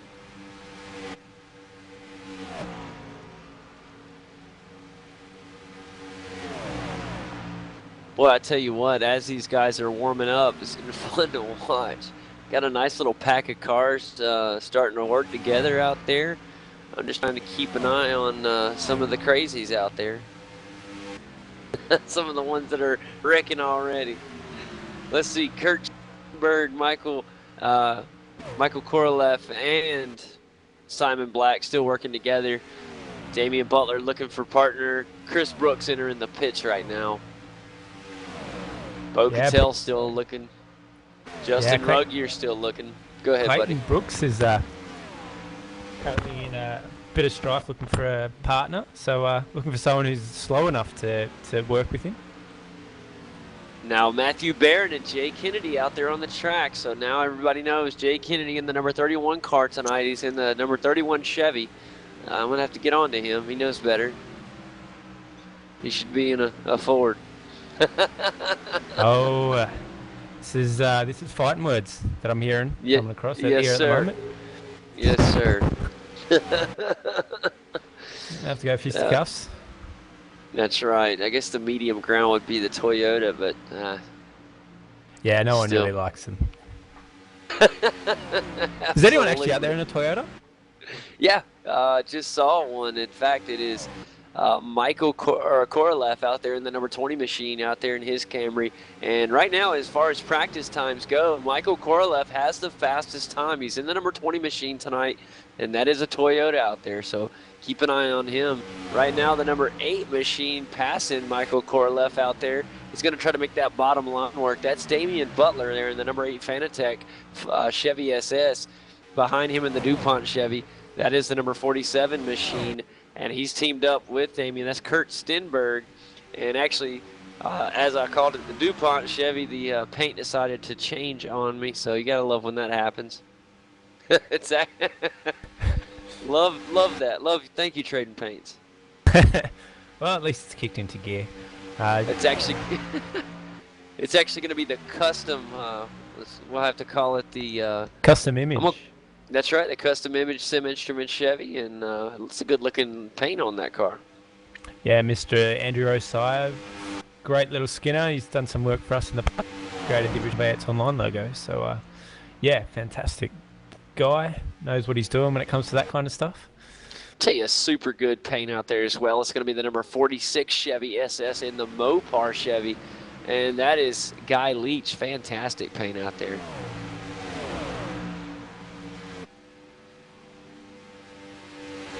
You don't see many Mopar ads out there. And then the famous Pennzoil scheme. Oh, and we got Michael Fabian doing a crazy spin out through the infield and now through pit road. Just having a look to the field. Justin Ruggier still hasn't found someone to team up with. And that's big. He really should try. Now, and we got a big spin out as well. Good save. Great save. Behind Clayton Brooks, it was Nick Rainbird who was teamed up with Marlon McMullen, and apparently the two had an issue. One of the cars pushing, which was Marlon McMullen, got into the back quarter panel. Now, we know what happens if you're bump drafting, Daniel, and you do not center your bump right in the center of that bumper. If you get too far to the left or right, and I mean just a few inches in the wrong direction, and you will spin your partner out. And I have a feeling we'll see some of that today. You've got to be so careful if you're bump drafting. Yeah, definitely. It's one of those things. It's very easy to do. A lot of these oval guys will run really, really low force feedback or none at all, just to stop the wheel from moving so they can really hold that center position. So if you've still got your force feedback like me, I love force feedback. Turned up and coming out of a road race and into an oval one can make it really, really hard to do that bump draft. It really can. We're 3 wide in practice right now. Jay Kennedy on the high side. On the low side, it's Matthew Barron in the 95. A great draft swap. Great time to practice that. I haven't seen anybody practice that yet other than them. That's something doing this for the last few laps, going back and forward, making sure that they can work together and get back into a line. And their lap times are looking really good and consistent at the moment. So, they could be worthwhile looking out for this one, I think. They really could. It could be a big surprise here. And you see right now Richard Hampstead trying to hang with him. He's going to end up falling off of the pack. And like I said earlier, 2 cars works better than 3. And so that third car will always fall off of the pace a little bit. One thing we didn't talk about, Daniel, to this point, and it's going to be really critical in this race, a lot of these guys need to be aware of their water temp and oil temperature in the car. So they need to keep an eye on the gauges, because if it gets too hot and you're in the draft too long, you need to get out and get some air into that grill. If not, you're going to overheat. Your race is going to be over. Yeah, definitely. Very important. And this is where you really need to put that swapping draft. And if you haven't practiced that, then it's going to be a very long race or short race for yourself. Absolutely. It is going to be tough to see who's going to make it to the Gatorade victory lane down there, buddy. I'm telling you, I'm excited. Looks like we're fixing to get qualifying underway. That's exactly what we're doing. Richard Hampstead heading out in the number 28. Jay Kennedy in the 31. Lee Ellis. They're all out. Is this individual qualifying? Yeah, this is a private qualifying session, so we can flick through the cars, but we're only going to see one on the track at the time. Gotcha. So we'll just start seeing times pop up, and we'll be reporting them as we get them. I'll tell you right now, we'll look at Richard Hampstead and watch his lap. Now, the way that you're going to, when you're in single car qualifying, you got to be the best way around the track is very simple. It's the bottom line. You want to take that bottom line as closely as you can. Don't dip below the double yellow line, but you got to stay as low as you can. I've seen Muggleton, who's actually taken the high line, and that is very interesting. I'm going to be very curious to see how his time is. You don't see many qualifying single car qualities go up on the high side. Well, you've got 2 laps to do this, so if you sit on the high line on your first lap, you should be able to pick up more speed. So on your second lap, make or break. So that last lap is what it's all about.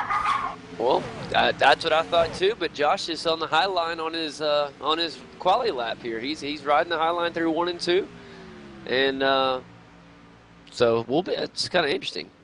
Watch him get the pole. Tell you what, man.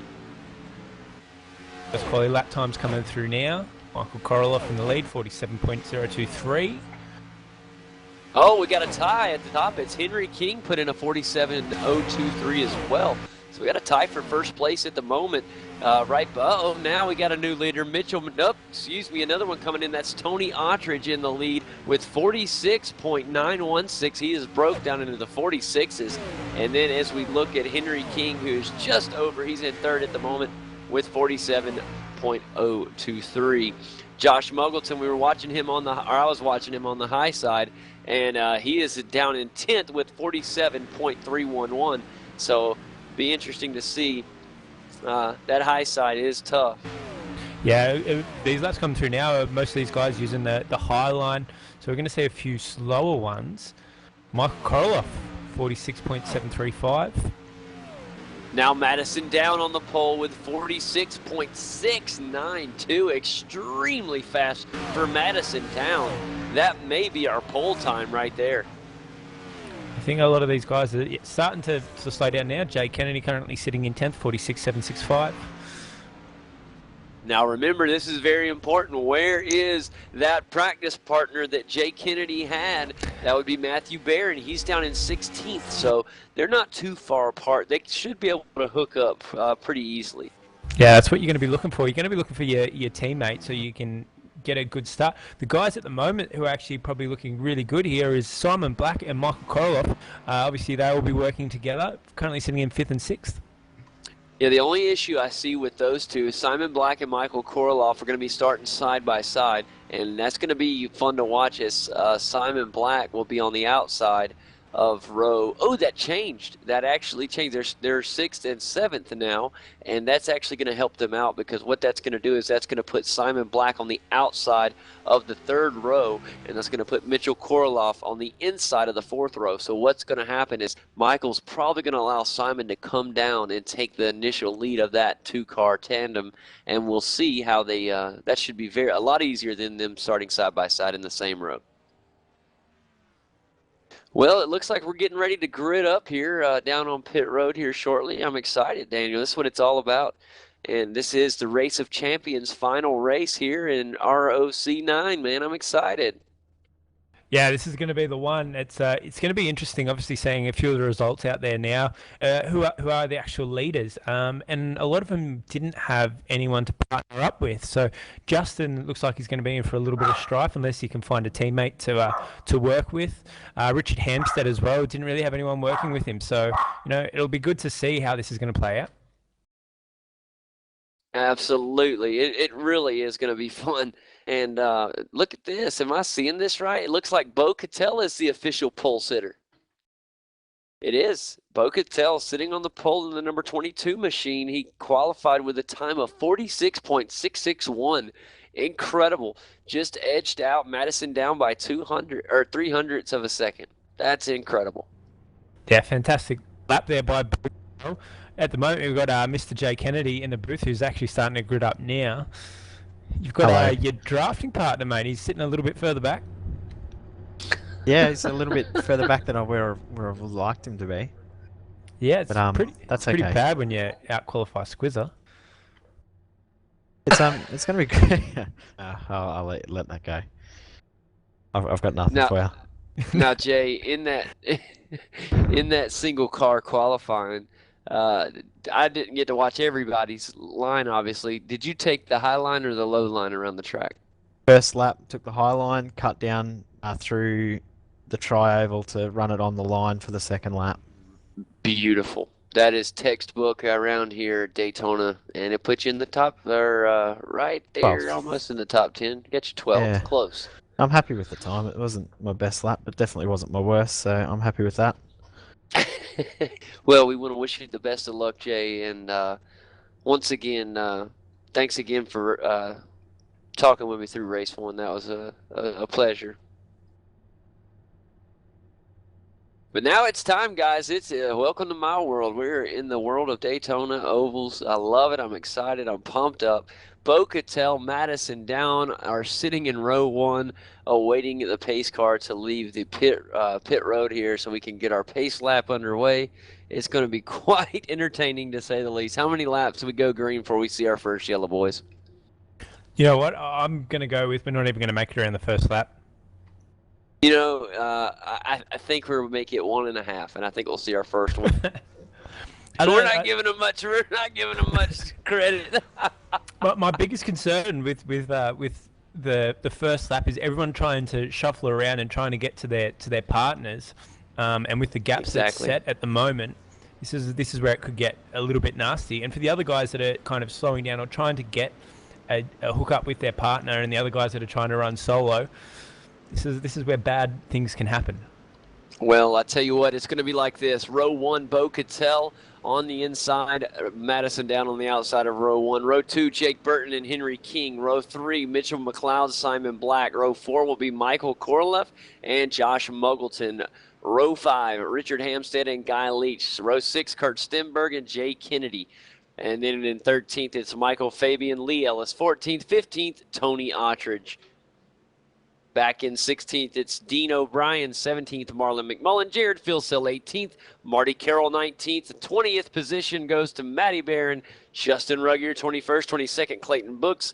Nick Rainbird, 23rd. 24th, Joshua Burden. Chris Brooks, 25th. 26th, Andrew Wallace. Let's get this thing started. Let's go up to our pole sitter, Bo Cattell, as we get ready to go green here at Daytona in the Race of Champions. And before we get started, we'll keep all our eyes on the iRacing.com Mustang pace car, because as soon as it ducks down to pit road, it's time for our leader, Bo Cattell, to take us green and start our race.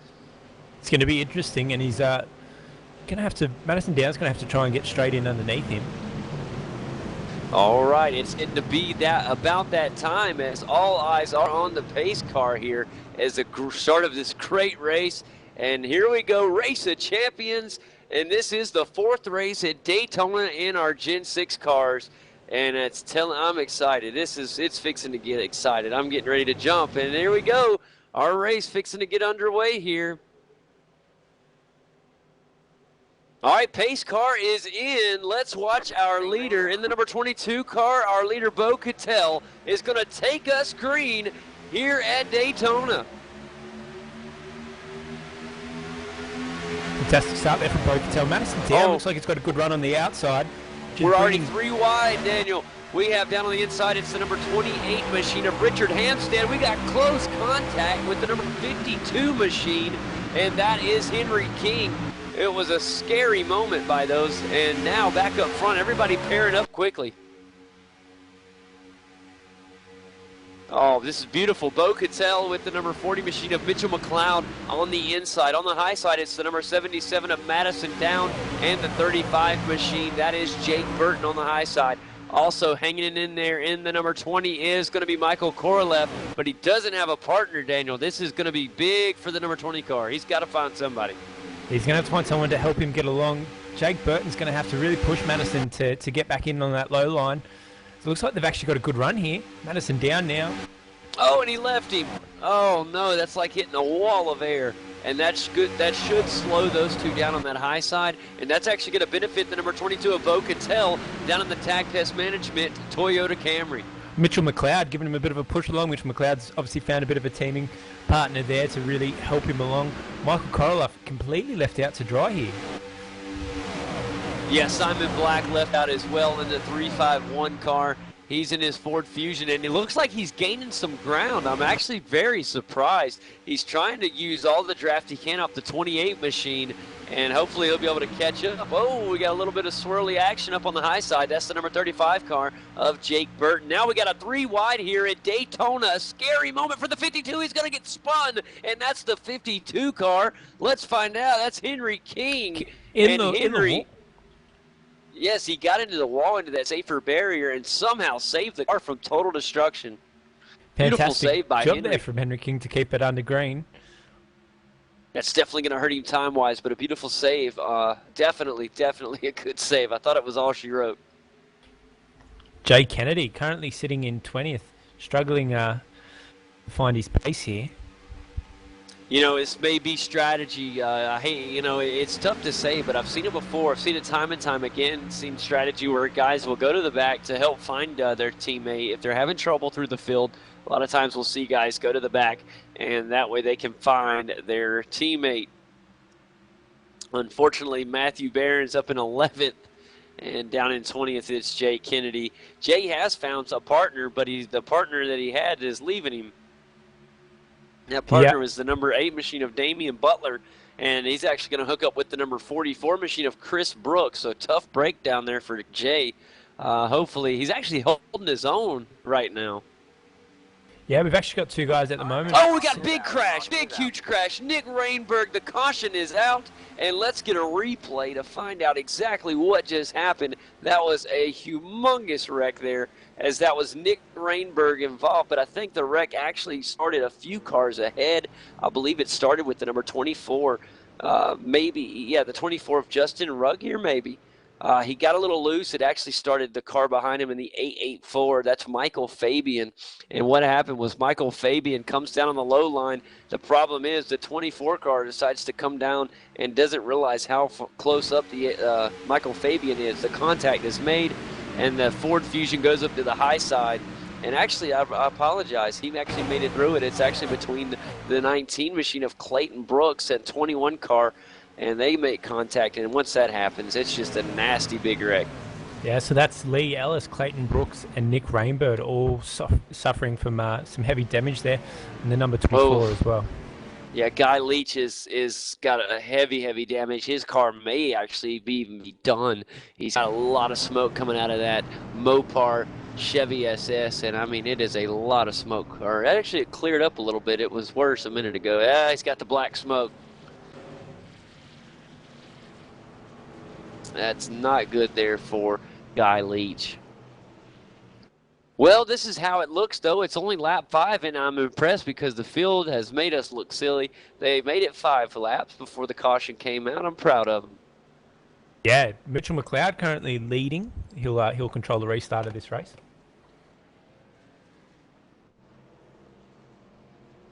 Just grab Jay Kennedy while we're under cautions. Jay, you're slipping back in the field, mate. Yeah, got pushed up against the wall coming through 1 and 2 there in a bit of a messy pack when we were going 3 wide and almost lost the pack, and then I've had to pit for damage. So, well, there we go from here. Well, the good news right now, Jay, is the field will regroup, and you will be on the lead lap, so anything is still possible, buddy. Get that damage repaired and get back out there and give up with your teammate. Yeah, I'll get back up. He's going to drop back a bit and try and work together and maybe even fall back from the pack a bit and then storm through when the pack clears a bit. We don't know yet, but we'll see how we go. Absolutely. Thanks for keep us updated, Jay. No worries, guys. Good luck. Have fun. Well, it is lap 6 right now of 40, so a long way to go here at Daytona. Up in the front position, as Daniel mentioned, it is Mitchell McLeod at the moment in the number 40 machine in the iRacing Chevy SS. One car back in the Toyota Camry number 20 is Michael Korolev. And then Richard Hampstead in the 3rd position in the Ford Fusion. That's the 28 car if you're looking on. Madison Down is in 4th place with Bo Cattell in 5th. Simon Black's back in 6th place, and Josh Muggleton in 7th. Kurt Stenberg is currently 8th with Jake Burton 9th, and rounding out our top 10, it's Tony Ottridge. So that's how the top 10 looks here in this first caution of the race. And I tell you what, it's going to be fun to see if Jake can get back up there and hook up with his teammate there, Matthew Barron. I think they'll be okay. It looks like Matthew Barron is going to restart in around 15th. And then Jay should be somewhere around the back, but they should be able to find each other. We see a lot of guys here are playing with numbers and have decided not to pit, planning on there being either another caution to refuel. Yeah, good point. Interesting strategy. Obviously, you want your tyres to be the freshest right at the end. Yeah. That's a very good point. Some guys will probably try to hold out, but the problem is if there's not a caution, these guys are taking a huge gamble. They're going to have to come in under green, and let's just say a caution happens while they're in getting their green stops, and then everybody goes, they're stuck, they're trapped that lap down. Daniel, it's a big risk. Yeah, definitely a very gamey manoeuvre. And seeing that the quality of the racing that we had in those first few laps after our bets to start off, which didn't work out too well for us, seeing the way that these guys are racing, it actually hasn't been too bad. Most of the guys have been fairly clean and considerate of each other and the spacing between each other and not really pushing for it. So, if they keep like this and they get a few green laps, then a few of these guys out in the lead are going to really struggle, I think. Yeah, I think what we're going to see is a fantastic race. We shouldn't have undermined these drivers. They are actually some of sim racing's best drivers. They know what they are doing, even though they're not real familiar with this car. They know what they're doing out there. They know racecraft, and so they're very, very clean out there. They're actually cleaner than I've seen in some of the oval races that we broadcast. So I think we're in for a heck of a race. While it is the caution, guys, do want to let you know the Race of Champions. Kane will put it up on the screen for you, the link there to go and donate for the Race of Champions for the Kids with Cancer Foundation. Did I say that right? I believe I did. Yeah, that's it. Kids with Cancer Foundation. Fantastic cause. A fair bit more money raised overnight, which is good to see. But it can always do with whatever you guys can spare. Give up a coffee or something for a week or so and throw in some money, whatever you can spare. Great cause. They'll help out with bills and stuff that you can't afford to pay when you're trying to get through with a child with cancer, which hopefully no one ever has to go through that we know personally. But there's people out there that need it, and give what you can while you can. Absolutely. I mean, it's so little just to be able to help so much. You don't have to give much. I mean, just every little bit helps. It's one of those deals where if everybody in the world gave them $5, they'd be able to do anything they needed to.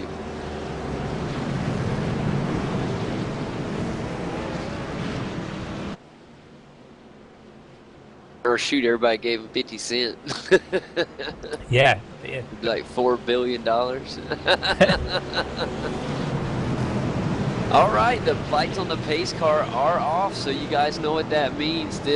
We're going green, 1 to green, and as the iRacing.com pace car gets ready to make its maneuver down towards pit road here as they're going down the back stretch at the moment. It's going to be fun to see here as this restart's going to look really good. We got Mitchell McLeod on the inside, on the outside of row 1, Michael Korolev, and then in row 2, Richard Hampstead and Madison Down. Behind them in row 3, it'll be Bo Cattell and Simon Black. And then in row 4, Josh Muggleton and Kurt Stenberg. Rounding out that final top 10, it's Jake Burton and Tony Ottridge running that row 5 as we're heading through turns 3 and 4, Daniel. It's going to be a very important restart. If these guys do stay clean, this restart will have a lot of weight to it. Don't want to spin the tires here. Take your time.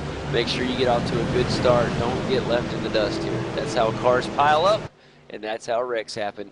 All right, guys, here it is. All eyes on the iRacing.com pace car as it gets ready to head down to pit road. When it does, all eyes on the 40 car. So here we go. Our first restart of the day. The pace car is in, and Green Mitchell flag, green McLeod flag. will take us green. He's got a delay. There he goes. We're green now. And as he is in the iRacing Chevy SS, he's hoping for a good push from a Ford Fusion, the number 28 Jack Daniels Ford Fusion of Richard Hampstead. And Richard is right there with him.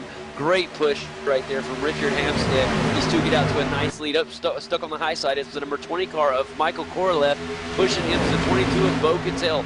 Bo looks a little loose. Also, the 28 car is starting to look a little loose too. A lot of turbulent air coming off that 40 car. Oh, and it's got some net code issues. This could be really big for Richard Hampstead. He's got to hope that internet stays in.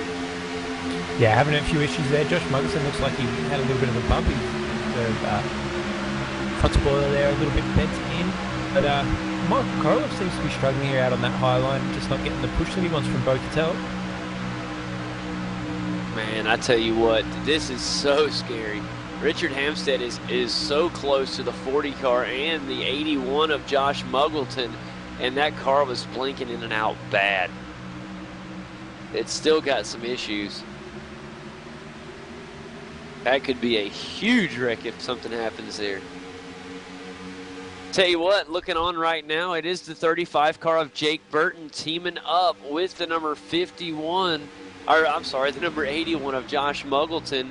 And then behind them, the 47 machine of Kurt Stenberg teaming up with the 27 of Eno Bryan. So some new cars heading into the top 10. How about Simon Black now? Currently in 9th. He's being pushed by Madison Down. Looks like the high line there starting to grow a little pack. There's 4 of them out high. Well, I tell you what, it's taken some time and a close call. But I tell you what, Jay Kennedy has joined up with Matthew Barron. They are back in the back of the field there. They're back there with the number 19 machine. That is Clayton Brooks, and they're actually starting to get a little move on up there. Oh, here we go. Up on the high line there, Josh Muggleton getting a nice push there from Michael Korolev. Yeah, Michael Korolev seems to be one of the best pushers out on the track in that number 20 machine. He has just been a fantastic pusher, and he hasn't had a straight-up teammate. Oh, no, the 28 car making contact, and that is an amazing, I mean, you have to have so much trust in your car to not jerk the wheel there. A beautiful job by the number 20 there. Yeah, scary moment. That could have ended really badly for the top 10 there. Josh Muggleton now out in the lead as Jake Burton gives him a little bit of a push along. Uh-oh, it looks like Justin on that restart there got a black flag for passing under the yellow. So he's going to have to go through pit road to clear that black flag. Michael Korolev making his way through. Kurt Stenberg giving him a nice little push there out on the high line. And that's so bad news for Justin Ruggier. He is all by himself now. And that is just huge news for the number 24 of Justin Ruggier. That black flag is extremely, extremely harsh penalty. So Michael Korolev is going to take the lead of this race. Yeah, how about that number 20 car out in front? He's getting a great push right now from the number 47 of Kurt Stenberg Got in the enough Sim room Instruments Chevy. To get back down on that low line. Yes. Fantastic run from them out of the high line. That is a beautiful job. And right behind them now, here comes a good run from the 35 car of Jake Burton. He's got a good push from the 40 of Mitchell McLeod. As we go back a few cars, the number 27 car, Dean O'Brien, is looking for some help. He's trying to get that 85 machine. That's Marlon McMullen. He wants to get him to help push him on that high side. They're kind of stuck there. A lot of cars with a lot of room. Looks like we have some contact, and Marlon's going to try to go 3 wide. Wow. He really did. He tried to squeeze between Jared Filsell and also the 27 of Dean O'Brien. There was absolutely no room. And how about this for a car moving up? Keep your eye on the number 44 machine of Chris Brooks. 85's in the wall. Marlon McMullen is in the wall. It's had a bit of a Mitchell McLeod as well. Managed to just tap the wall there. Just grabbed a bit of speed. This top 10 pack is starting to get really bunched. Boy, that really put the 85 back. He's back there right now. He fell all the way back. He's actually right there getting pushed now by Marty Carroll. So we'll have to keep an eye on that number 85 machine to see if he can work his way back up there. He hit the wall pretty good. Marlon hit it pretty good. This front four, this front four starting to break away. Now it's 3. Uh-oh, that's not good news. The 81 and 35 are hooking up. They're going to leave the number 20 car. They're going to leave Michael Korloff by himself. Yeah, the number 44 of Chris Brooks starting to move. So we got a new leader out there. That's Josh Muggleton in the Fanatec Chevy. He's in the 81 car being pushed by a 35. And Jake Burton has been the car to have behind you. He has been about the steadiest pusher I've seen all day. He is just an excellent bump drafter out there. Look how close he is. Oh, the 81 gets a little loose. He's going to go use the high side. They're actually going to do a swap. I'm assuming that the 35 car was getting a little warm. Yeah, definitely. He spent most of his time pushing in behind other cars to get where he is. He needs a bit of cool air. Right now, the 20 car just searching for some help. He's going to go to the high side and hope that the 027 car of Jared Filsell will give him the push that he's been looking for. Down on the inside, right below him, it's the number 28 Jack Daniels Ford Fusion, and he's getting pushed by the 77. That is Madison down. Madison hanging in here. He's right outside the top 5, trying to look in and pop into that top 5. Looks like he'll do so as he gets ahead of the 20 car of Michael Korleff.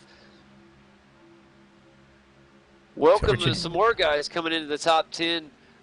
Tell you what, this car, keep your eyes on Chris Brooks. He's getting pushed now by Bo Cattell, and this number 44 car came from the back of that field, and he is really starting to move up through this thing.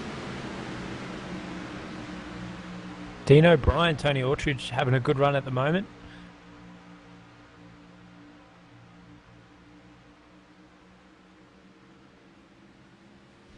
Chris Brooks teams up with Bo Cattell. Michael Korloff has been completely left out to dry on that high line. Yeah, he hasn't had a permanent teammate or a permanent guy to run with since this race started. Look at Jay Kennedy now, going to go around the number 40 car of Mitchell McLeod. Him and the 95 car of Matthew Barron. They're starting to move through this field. Their strategy may be starting to pay off. Yeah, they've just been sitting back waiting for everything to happen.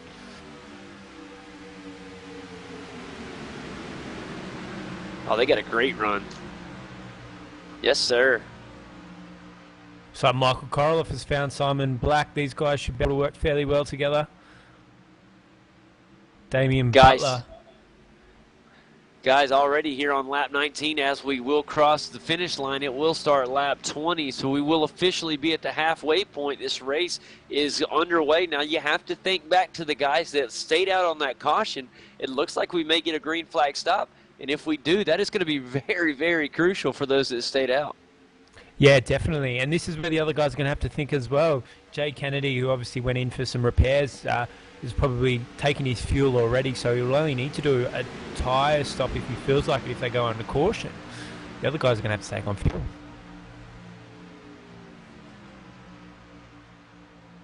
Like I said, he's got the best pusher of the day, but the TTR Chevy out there are in front, getting pushed by the number 35 of Jake Burton. Back in third right now, the 28 car Richard Hampstead. He's getting pushed by Madison Down, and it's just an awesome, awesome top 5 right now. I'm amazed that the 27 cars hung in there like that. Dean O'Brien hanging in that 5th place. He's getting pushed by Tony Ottridge in the number 15 machine. So it's an interesting top 5. Once we get back, it goes to 6th place. And in 6th place, it is actually, or behind Tony Ottridge, excuse me, it's Chris Brooks in the number 44 car. He's getting pushed by the 22 of Bo Cattell. So we're starting to get some good action. We still got some side-by-side racing going on. Back here with Michael Korolev, above him in the 47 machine, it's Kurt Stenberg. He's still trying to make that high side work. Now, as the tire fall off starts to happen, you really start to see that high line later in runs typically works well. But the problem is there's not enough guys up there trying it out. No, everyone's trying to get in on that low line. A few of these guys have spent a lot of time up there on the high line. Oh, we've got a massive accident. 351, 27, 19, 18, 40, Mitchell McLeod. Guys, this is the big one. It is happening. Jay Kennedy he's blowing smoke. Matthew Barron looks like he's avoided it all. Well, let's see if we can get a replay on that and find out exactly where the source happened.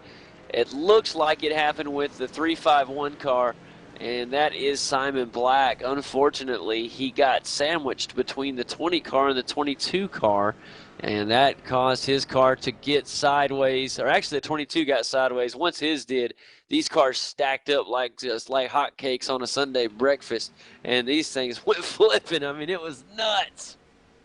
Yeah, unfortunate to see. They were having a good run, but this is where it's going to get interesting. All these guys that didn't pit for the last one can now come in and give it another go.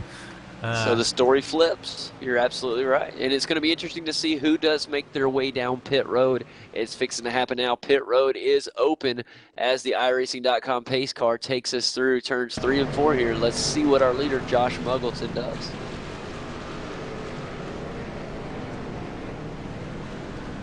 Looks like he's looking to get into those pits. Is he being sneaky? Jake Burton down below the yellow line, looking for the pits as well. Jake Burton trying to tell the 81, hey man, I got a pit. Like, we're running great together. Don't leave me. Damien so it's Butler in the number 8 car, looking a little bit worse for wear. Oh, he's going to stay out. Josh Muggleton going to stay out. So is Jake Burton, Rich Hampstead, Madison down.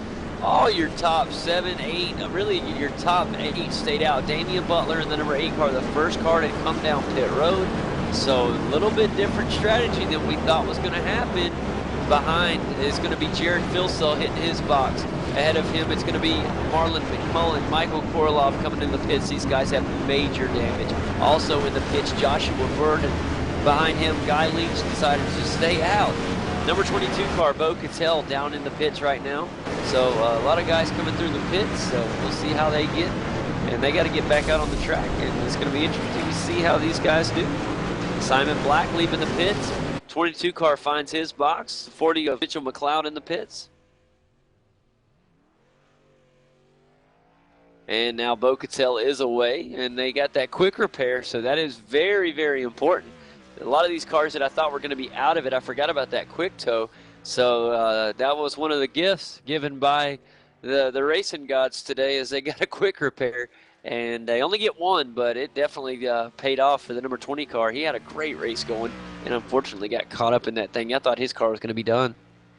Yeah, a few guys there are lucky to have that one. Person who's not too lucky and just noticed in the booth, Jay Kennedy.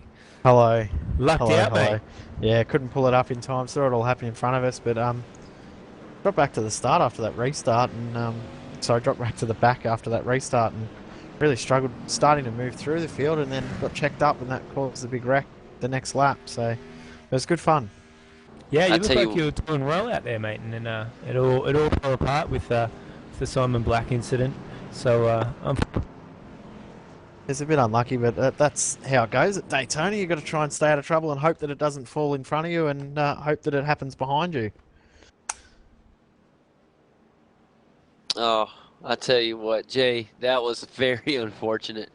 The car's stacked up, nowhere to go.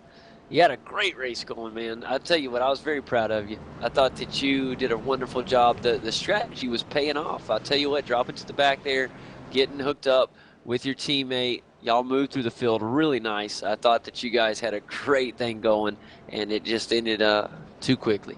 Yeah, it was probably the plan after that restart was to drop to the back. I was already back there, so drop to the back and we'll sort of work together.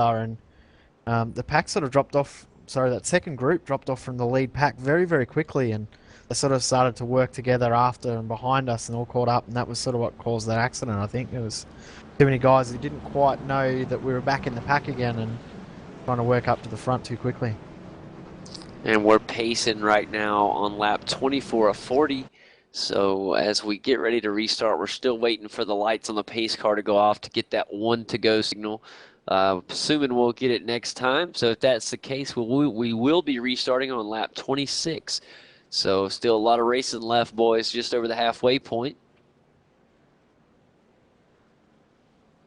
And it's still Josh Muggleton in the lead, and he stayed out. So it's going to be interesting to see the top 8 stayed out. That is Josh Muggleton, Jake Burton, Richard Hampstead, Madison Down, Dean O'Brien, Tony Ottridge, Chris Brooks, and Kurt Stenberg all stayed out of the pits. Marty Carroll, Henry King, Matthew Barron, Nick Rainbird, Marlon McMullen all stayed out as well, including Guy Leach, Justin Ruggier, Jared Philsell, Simon Black, and I apologize, they started pitting after Simon Black. Simon Black and then Michael Korleff, Bo Cattell. The interesting one that we've actually thrown into the curve here is Justin Ruggier, the number 2 car. Obviously had to pit the first caution, had a bit of damage, and also got a flag, so he's done his drive-through for passing under caution. Now he's back on the lead lap. Boy, that's a huge break for Justin Ruggier there. That is a huge break. He's dangerous. He's back there, and all it takes is for him to find a partner, and that 24 Ford Fusion can be back up with the front runners. Well, yeah, there's a couple of quick guys a little bit further back with Justin as well. Simon Black, Jared Philsell, Bo Cattell, Michael Korleff can all really work together and push themselves back up to the front of this pack. So Justin's got a few good guys around him that will hopefully be able to give him a bit of a push. All right, boys and girls, it is time to say it. The pace car, it looks like the lights on the pace car are out, so we are going to get the 1 to go. We'll be restarting this time.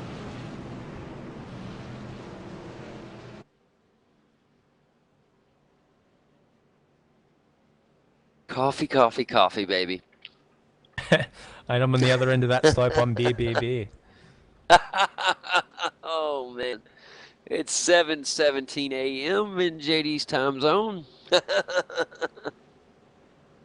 It's never too early for beer.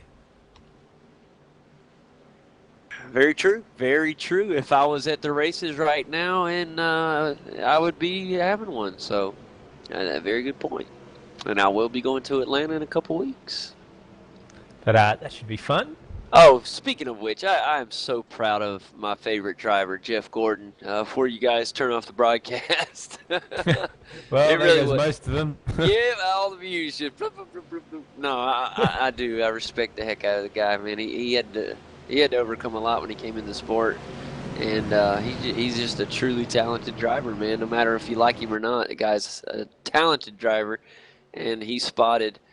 We're fixing to get going though. The iRacing.com pace car getting ready to duck down into pit lane. I was just proud of him for winning the Brickyard 400 for a 5th time. Here it is, the iRacing pace car in all eyes on Josh Muggleton. It's green. Here he goes. The TTR Chevrolet SS outgoing. Jake Burton on the high side. Nobody to push with. The 28 Jack Daniels machine. The Ford Fusion pushing with all its might. Richard Hampstead down on the inside. We have the number 27 car going to give him a push. This could be dangerous now. And we get contact with the 44 car. The 44 car goes up into the 77 and Madison down. And Madison able to hold. These guys are unbelievable at saving. The caution is out for the 3rd time today. Oh no, Michael Korleff, after he got his quick repair, he is just about done, guys. That may end his day. Car backfiring, smoke flaming out. This thing is in rough shape.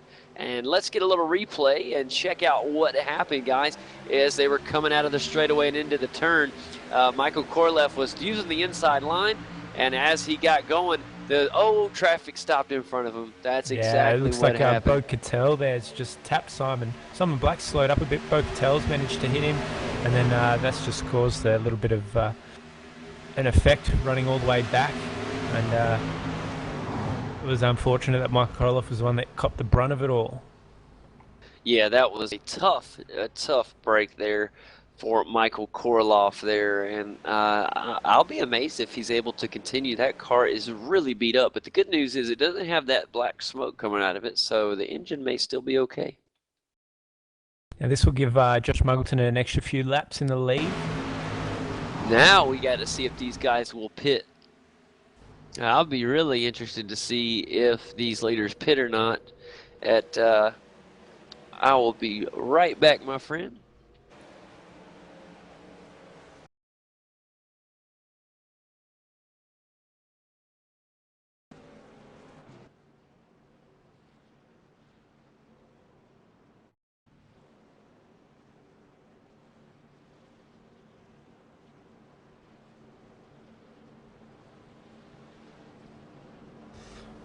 While we're under caution here, guys, we'll quickly run through our charity again. Kids with Cancer Foundation, brilliant little organisation. Fantastic to have them on board as a sponsor for Race of Champions 9. If you get over there, the donate button's on our Facebook page. You can also head to donate.v8online.com.au and also on the Oceanic Sim Racing Facebook page. They've got a link there as well that you can go to donate. Fantastic cause, get behind it. Obviously, it's one of those causes that we hope you never have to use, but if you do, then it's there to help you pay your bills and get through what is a very rough time. And the only thing you should really be concentrating on is your child. So if you can get behind it, throw some money into it, and yeah, give up a few coffees, give up a pub lunch. Maybe I might have to give up a few beers, and yeah, get behind the cause. All right. So Sorry guys, about that, bud. The viewers on Facebook are saying that with the cautions, that the 45 liters should be enough to get through without a caution. So some of the guys are really taking a gamble. They think they've got enough to finish the race without a caution. Well, with these cautions, or without a pit stop, with these cautions, they are saving a lot of fuel. Yep. Yeah, that's what they're saying. Now, apparently, the pit stop wasn't a mandatory pit stop. It was just they tried to enforce it with the fuel. With the cautions, they're going to have enough. It's a very interesting take. Hopefully, if with these cautions and whatnot, sometimes it might be a little bit quicker to go down and just grab those tires. But it's interesting to see. If I would think if we were at any other track other than Daytona, you'd be right. Yeah, the tires would be so crucial. But here at Daytona, the degradation's really quite small. You can usually get through most of a race on the one pair. So I would think the 40 laps shouldn't be too much of a problem with them on tires. Yeah. A quick question for you guys, because you guys would know more about this than me, but obviously the Highline's probably a lot better for your tyres. So the guys that have been stuck out on that Highline for a while now should have fairly good tyres? Absolutely. There's a little less, you're not taking as sharp of a turn, because if you're going to, what gets the tires is obviously the friction, the slip, and there's more turning force when you're at the bottom than at the top. You're absolutely right. So this is go ahead. I was just gonna say it's not progressive banking like you would think, but it's a lot less input, obviously, right. On that high line than what you're putting in to stay on that low line. So it's going to be interesting. A few of the guys that have been stuck out there for a while, Dean O'Brien being one of them, this could be interesting when it comes down to the end. If they can get in there and they've got the tyre grip.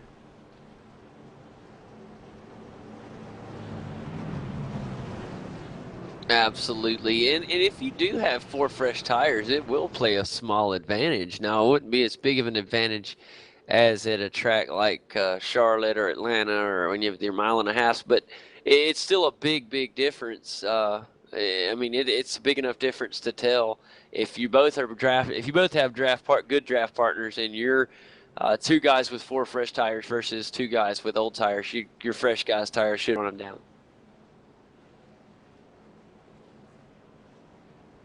Obviously, the other guys that are probably going to be in a fairly good position are the ones that come into pits on that second caution.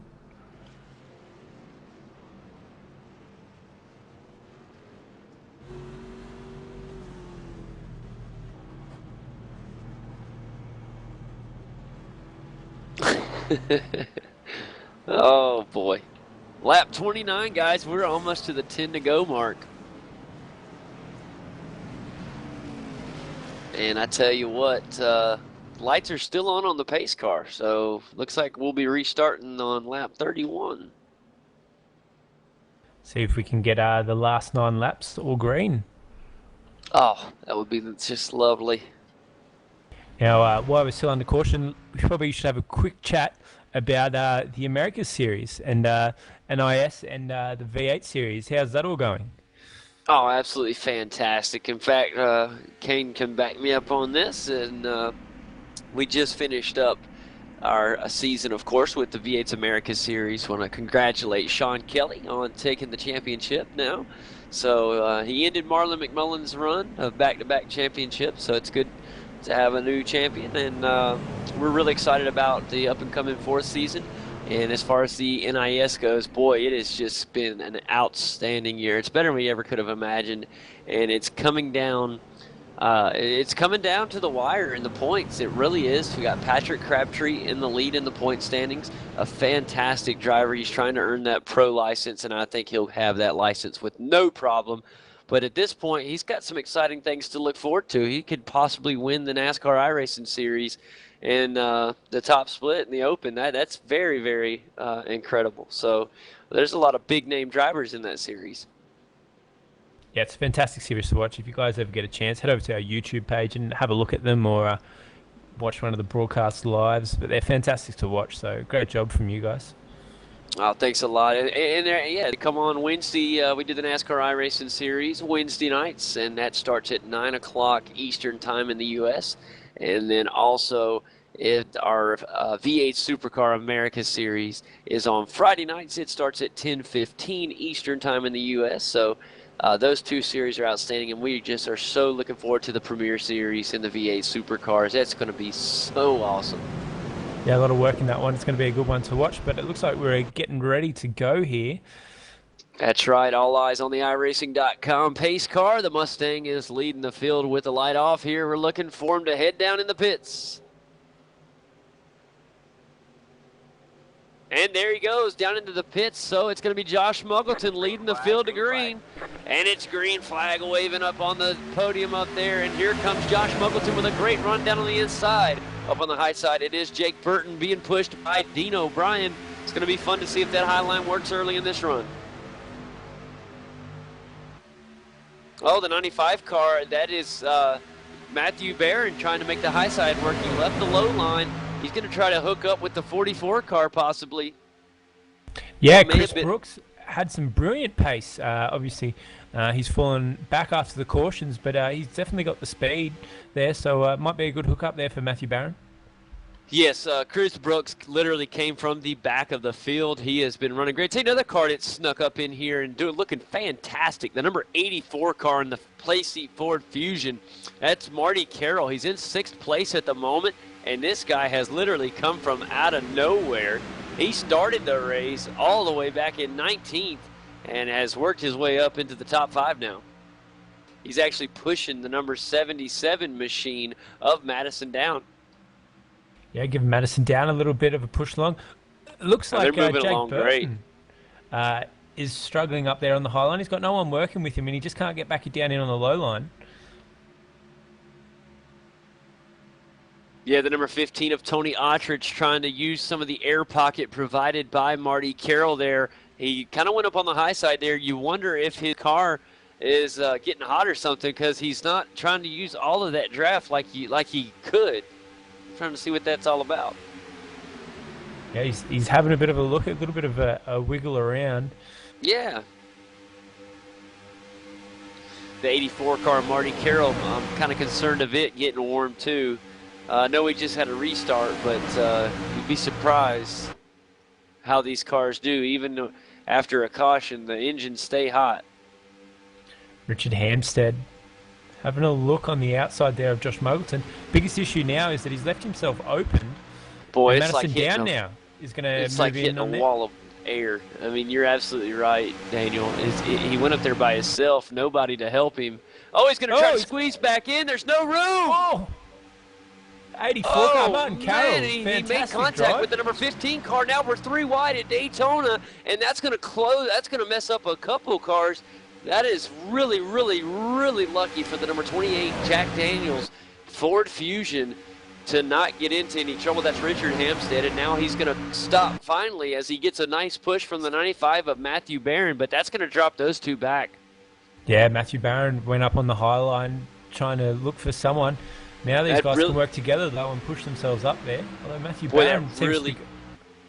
No, I was going to say that just really, really benefits Madison Down now, because Madison Down has kind of left Marty Carroll and really joined up with our leader, Josh Muggleton, and that kind of leaves the 84 car out to drive it.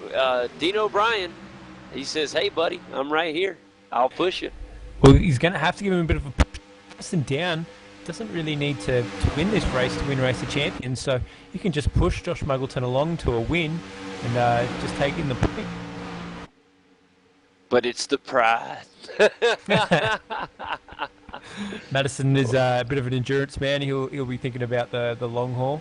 So I believe you're right. Although, Marty Carroll.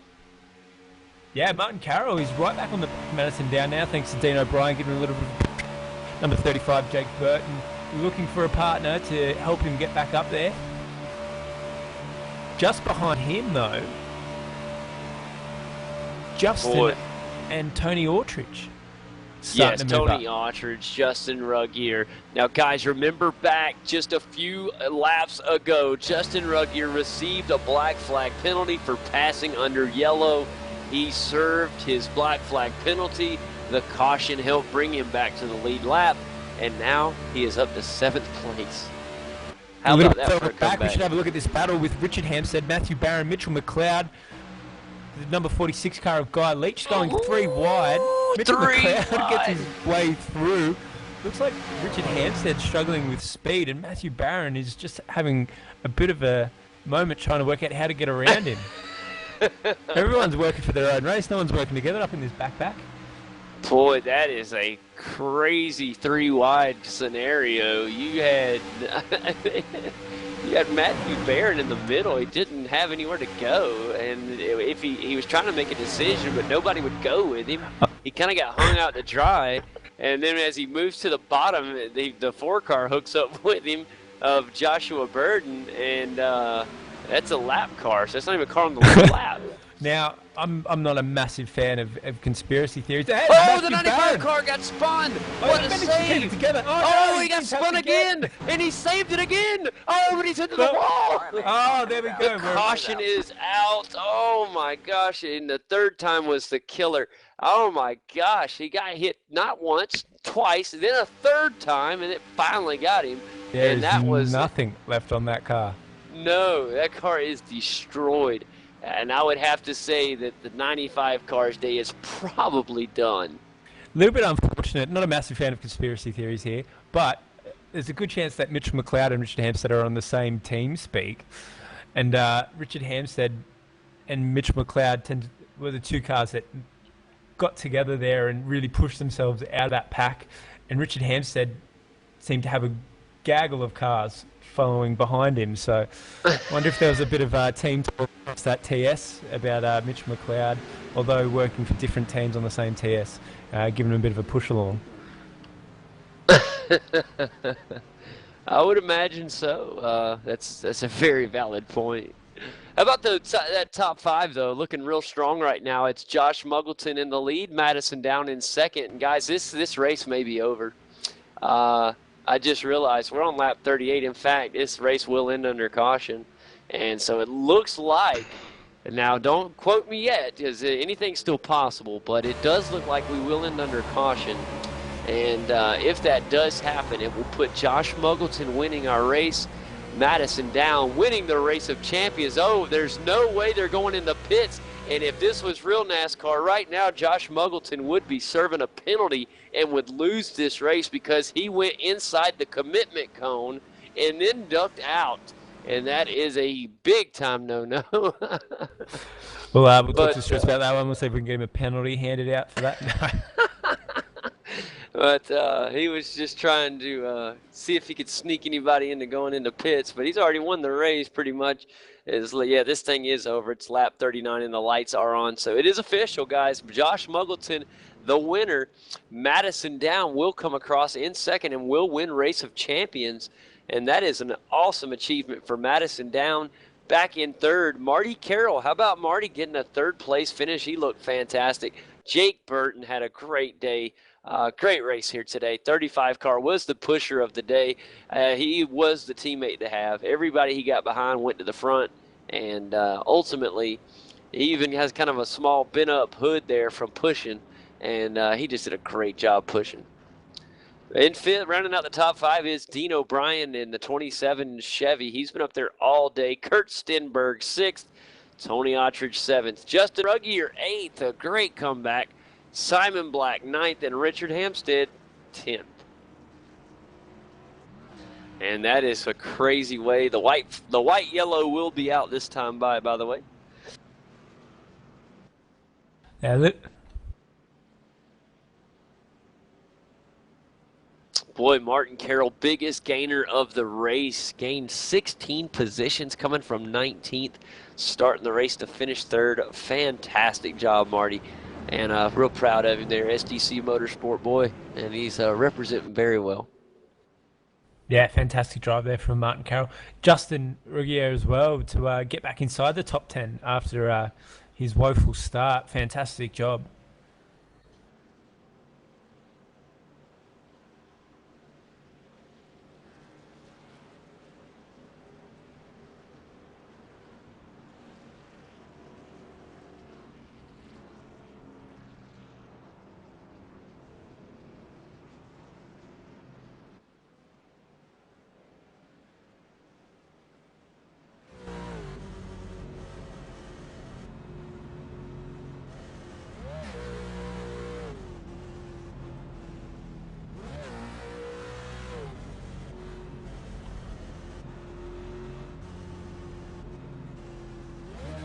It's an onboard view, and he's got, remember, Muggleton stayed out.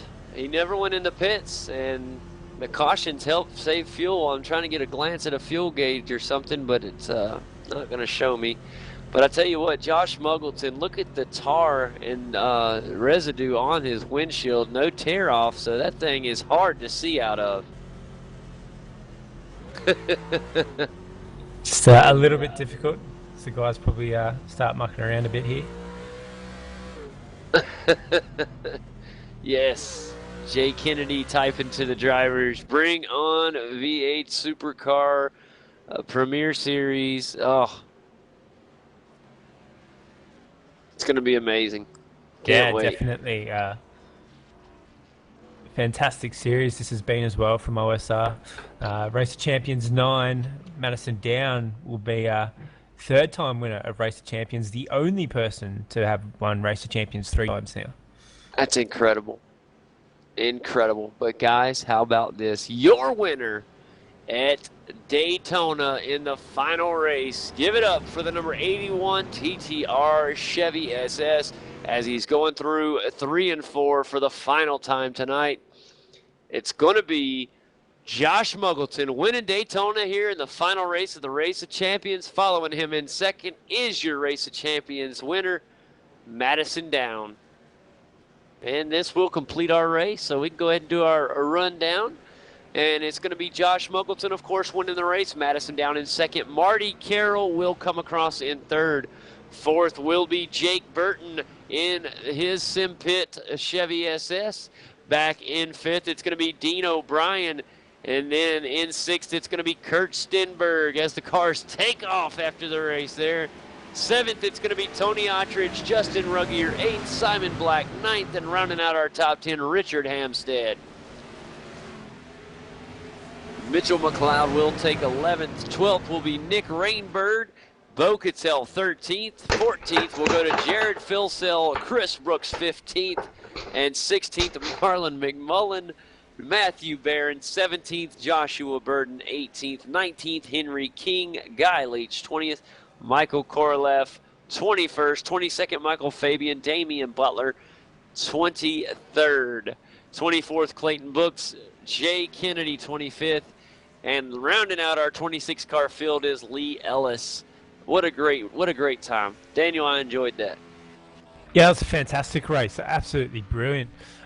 Very, very exciting there, although the two people we've got in the com box at the moment mightn't say so much about it. Jay Kennedy, obviously we've had a talk to you about what's happened. Did you enjoy watching the rest of that race? Thanks. I did enjoy it. I tried to help Squizzer get up through the field, and he did a good job getting up to 7th, but unlucky to get caught up in a wreck at the end there. But it was good fun and another great event from OSR. They always put on a good show, so big thanks to those guys for putting on another great performance tonight. Yeah, definitely. Fantastic job by OSR. And the person we probably need to talk to, Squizzer, what are you doing taking advice from Jay? It never works out well for anyone.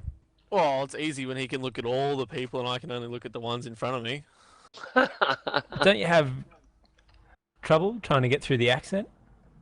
No, it's better than Chad Canouse's accent, so... How'd you find that? You had a really good run there, obviously, until the end, where you kind of got caught up in that bunch. Yeah, had a really good run going on the outside through the tri-oval, and then Hampstead had a massive moment, and I got caught behind it and couldn't go anywhere, so that dropped me back, and then just couldn't recover, couldn't catch the pack back up, and then couldn't get back up there. Well, fantastic performance, guys. It was a great thrill watching y'all here in these ovals. It sure was fun. I think I was a bit surprised. There's a lot of guys obviously that didn't have much of a clue, but there's some really, really good racing out there too, which was really good to see. I'm very, very impressed from a lot of guys that I didn't expect to do very well on the oval side. Absolutely, and I'll say it once and I'll say it again. It was a fantastic race, even ending under the yellow flag. I'll just say it again in case any of our favorite iRacing administrators are listening. The green-white checkers are dying to come to iRacing. One day, maybe. Yeah, we can all wish. But it was a fantastic race. Jay, even you had a great run going right there at the end of the race. I thought you guys did fantastic. And then, unfortunately, things kind of stacked up for you early. But it's a great race. I was proud of you. Thank you. Well, let's bring in. We got some guys want to come in for an interview here. Let's talk about our race winner first. Let's bring him in, who won Daytona, before we move on to our race of champions champion. But Josh Muggleton, welcome to the show, buddy. Fantastic performance out there. You stayed out of the pits, and it ended up paying off as you were able to hang out in the front for a good long time there to win the race. Yeah, thanks, guys. That was pretty fun. Don't really race the ovals that much, so yeah, good for a bit of a change. But yes, just stayed out the front, stayed out of trouble, and brought home the win. Well, one thing that's cool about Daytona is you can be good and still not do well there. You have to be good and lucky, and that's something that's awesome. You really, all you can do at Daytona is put yourself. A lot of people are like, oh, it's a crapshoot. Well, it is, but it's not. You have to put yourself in the right positions to make sure you get things done, and being able to do that is how you get things done. And you put yourself in the right position, and it paid off. Yeah, I don't know how much thought or skill was put into that, because I just kept it flat and didn't lift. So I think that's where the luck comes in that you were talking about before. But yeah, I don't know too much about ovals. I just keep it flat and deal with the rest of it later. So it was a fantastic performance, and I must apologize to the entire field. If you go back and watch the broadcast, you'll see why. Me and Daniel made a little bet before the race on when the first caution was coming out. At least I gave y'all a lap and a half. He said we wouldn't get the full lap. So yeah, I didn't think we were getting a full lap either, to be honest. we were proud when y'all made it 5. And then after that, it went really well. The cautions, we had one huge wreck, and then we had 2 little ones. So it wasn't bad, not bad at all. Yeah, yeah, I thought it was a good race. Good change up to have an oval in Rock for once. I know a lot of people have been calling for it from the start. So yeah, good that the OSR guys delivered in that, and thanks to them for running it again this season. Fantastic, Josh. Congratulations on winning here at Daytona in the final race of Champions 9. Congratulations. Thanks, buddy. And that's Josh Muggleton, everybody. Now it's time, guys. Now we've moved on from Daytona. We'll get on with our interviews, but we got to bring in Madison down, the winner of Race of Champions 9. This is his third time winning Race of Champions, the only driver in iRacing history to get that job done. Madison, welcome to the show.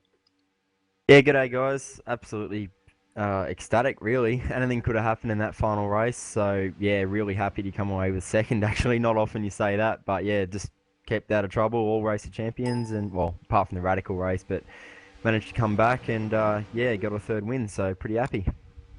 Boy, I have to say it just like Daniel said during the race. He said, man, I tell you what, Madison down, all he has to do is stay in second and push Josh Muggleton to a victory, and he'll be pushing himself to a Race of Champions win, and that's exactly what happened. So it looked great out there, man. I was very proud of you, Madison. You had several different race partners throughout there trying to draft, and no matter who you were or where you were, you ended up finding a partner. I thought you did a good job at doing that. Yeah, it was just trying to stay out of trouble mainly. Just draft everyone and not draft too aggressively.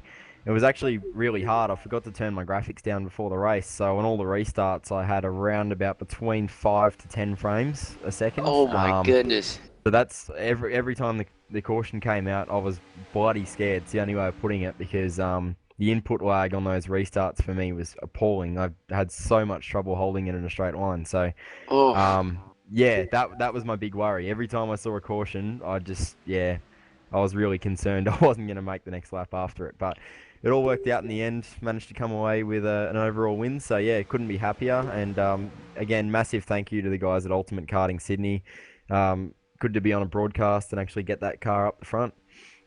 I got a question. I want to go back to Josh Muggleton real quick, and then I want you to answer the same question. Daniel brought up a great point pre-race. A lot of the big-time oval drivers here in iRacing, Kanan, we do the NASCAR iRacing series. A lot of those guys don't run force feedback or minimal at most. Now, you guys, obviously, road racers, y'all use force feedback to your advantage.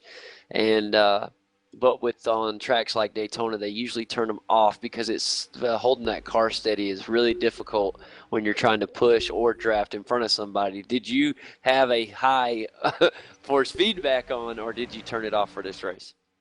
Yeah, no, mine was right up there. I feel a bit weird if I don't have it on, so mine was right up there, but turned the steering ratio up a bit, so not as fine in the inputs and everything. But yeah, no, I had it right up there. Awesome. How about you, Madison? Yeah, mine was about the same as the V8 Supercar as well. So yeah, I could feel quite every bump in the road. I can feel. So yeah, I'm with Muggo. When it's off, I have no feeling, and I feel like I'm gonna crash as soon as I turn the wheel. So yeah. I'm the same way. I just wanted to make sure, because I'm one of the no matter what race I'm in, I always have my force feedback on. I feel like it helps me. So yeah, but I just figured I'd ask that. All right, Daniel, get in here, get you an interview done, buddy. So we probably should talk to Justin. We really need to. Let's we really need to give Justin a shout here. Mate, how'd that go for you? You actually did quite well coming back from what happened at the start of the race. Yeah. So hello, boys. Firstly, well done to Madison. Congratulations, Tim. You done really well. Stayed out of trouble, and that's the game, isn't it? With Race of Champions, you just got to be consistent through the 4 races and be at the pointy end for the last one. And well done to Muggo. It's good to see him back there as well and winning that one. But yeah, you're right, mate. I didn't make it easy for myself in that oval race. I don't do any laps really, and 2 tenths down put me into 21st or something in quali, and yeah, I was just nowhere, mate. But just had to keep pushing and being consistent and patient. I got a black flag too on the restart.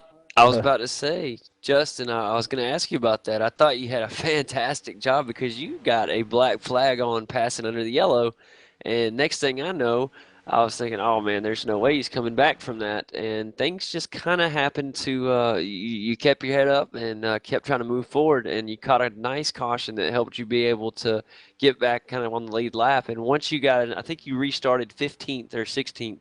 And from there, just in a few laps, you were able to move up and to that 8th final place where you finished. So that was really, really impressive.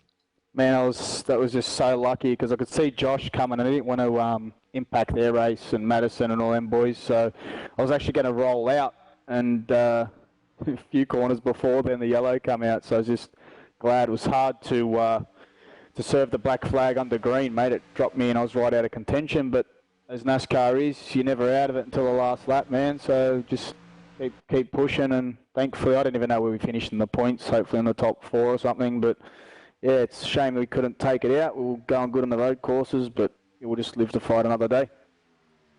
Absolutely. In fact, we should have those points pretty soon, and we'll read them out here. Yeah, I do in believe fact, you finished second overall, Justin. So, yeah, here they are. Fantastic job, nonetheless.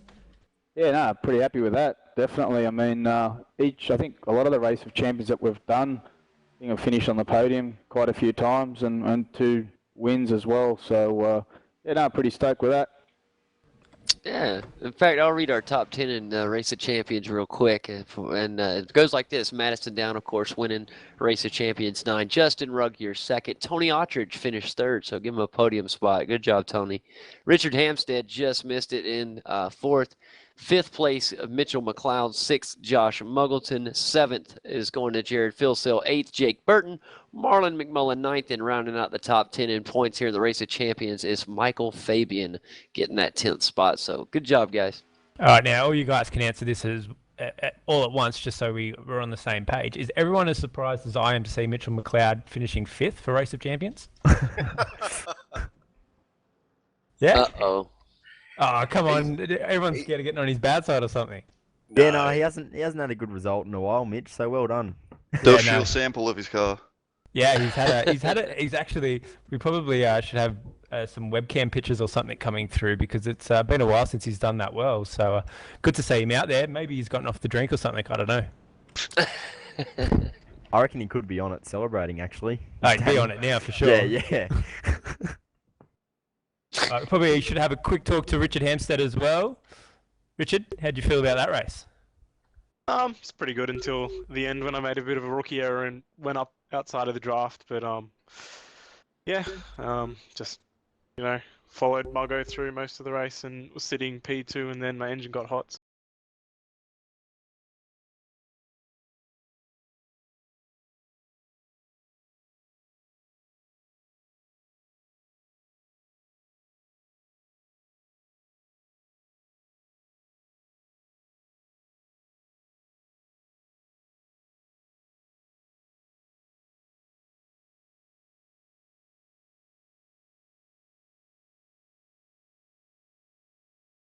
Hates me at the moment, so he jumped straight in after that and said, "Oh, I fucking hate you and all this stuff, and you ruined my lap." And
wide. Oh, big incident with Butler. Butler had a big moment ahead of him, and that's race done for both those guys. That's a big incident. 3 leaders. All 3 leaders are off the road at the chase.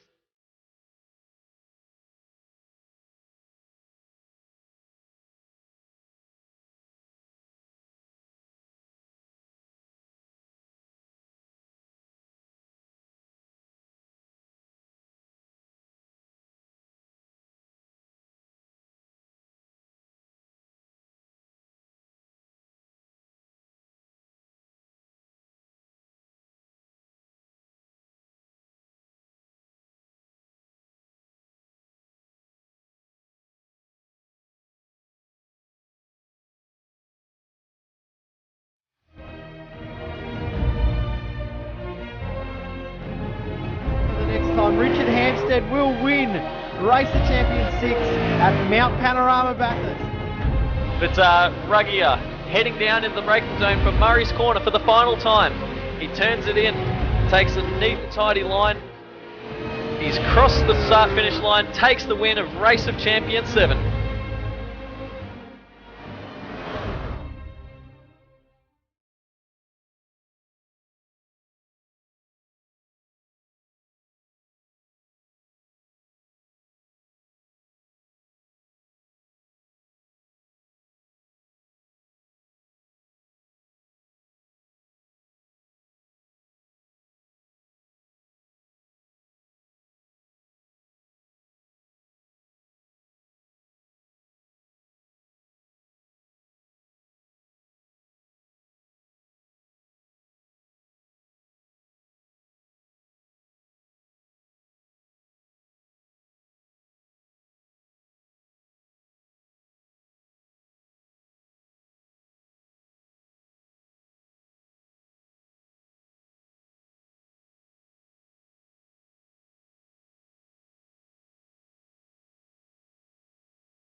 Sorry about the dropout there, guys.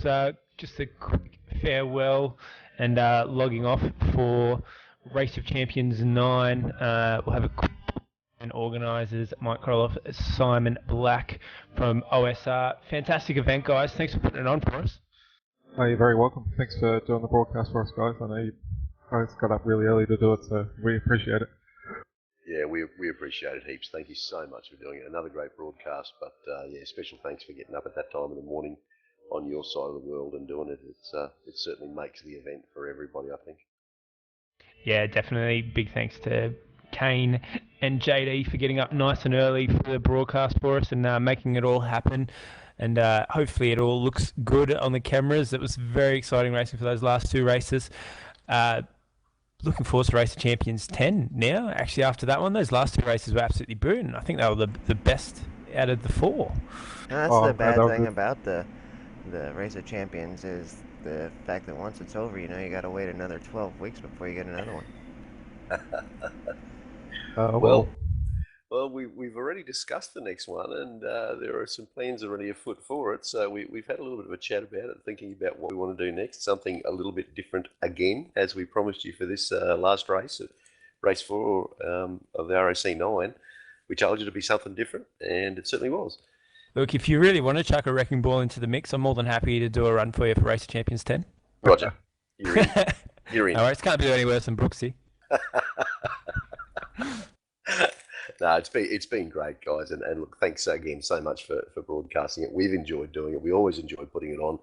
It's believe it or not, it's starting to get a little bit easier as we get into the swing of things, and running it's pretty easy. The planning, obviously, that goes into it is a big part of it. But yeah, we talk a lot about it, and we make it all happen. So it's great, and it's all good that you guys come along and that everyone gets in and supports the Kids for Cancer, which is a nice way to send off the series. Yeah, definitely. And quick talk about Kids with Cancer Foundation, fantastic organisation, great one to get behind. We'll still have the donate buttons up on our Facebook page. Also, you can head to donate.vetsonline.com.au. I do believe OSR have a link on their Facebook for Kids with Cancer. Yes, most of our posts about Race of Champions all have the link in it. Yeah, so all the posts on it as well, guys. You can still get behind it, still put money towards it. So if you're listening, make sure you chuck in a few dollars and get behind the cause, because hopefully you'll never need it, but it's there if you do. So support where you can.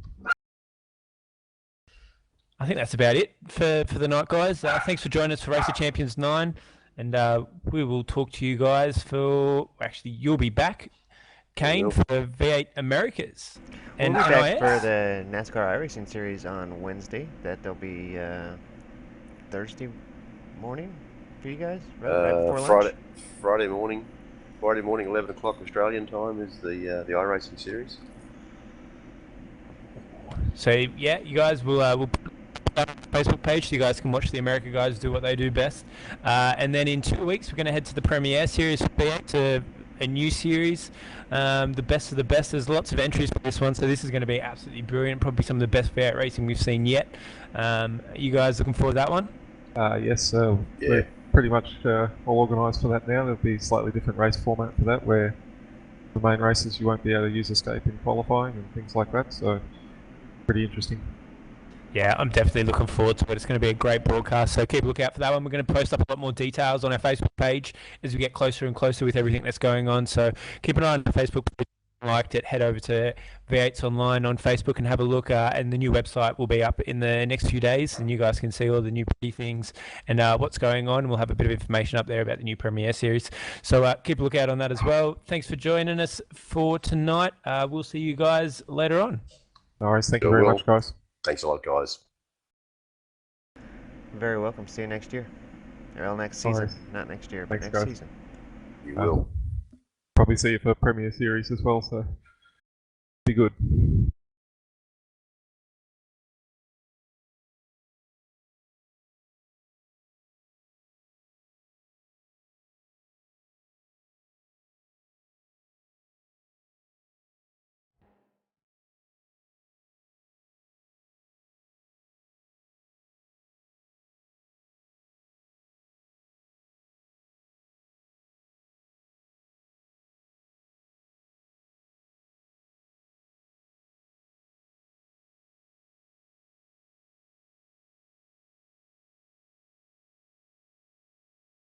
A little bit wide off, big incident with Butler. Butler had a big moment ahead of him, and that's race done for both those guys. Contact in the round. That's a big incident. 3 litres. All 3 litres are off the road at the chase.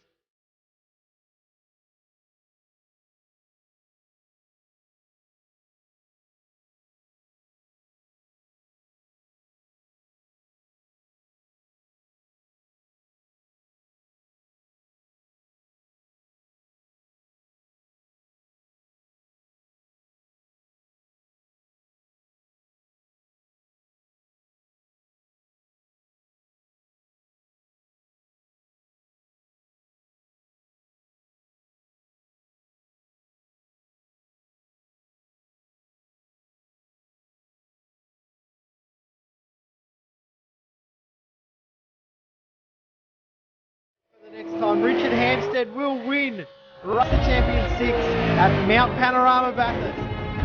But Ruggier heading down in the braking zone for Murray's Corner for the final time. He turns it in, takes a neat and tidy line. He's crossed the start-finish line, takes the win of Race of Champions 7.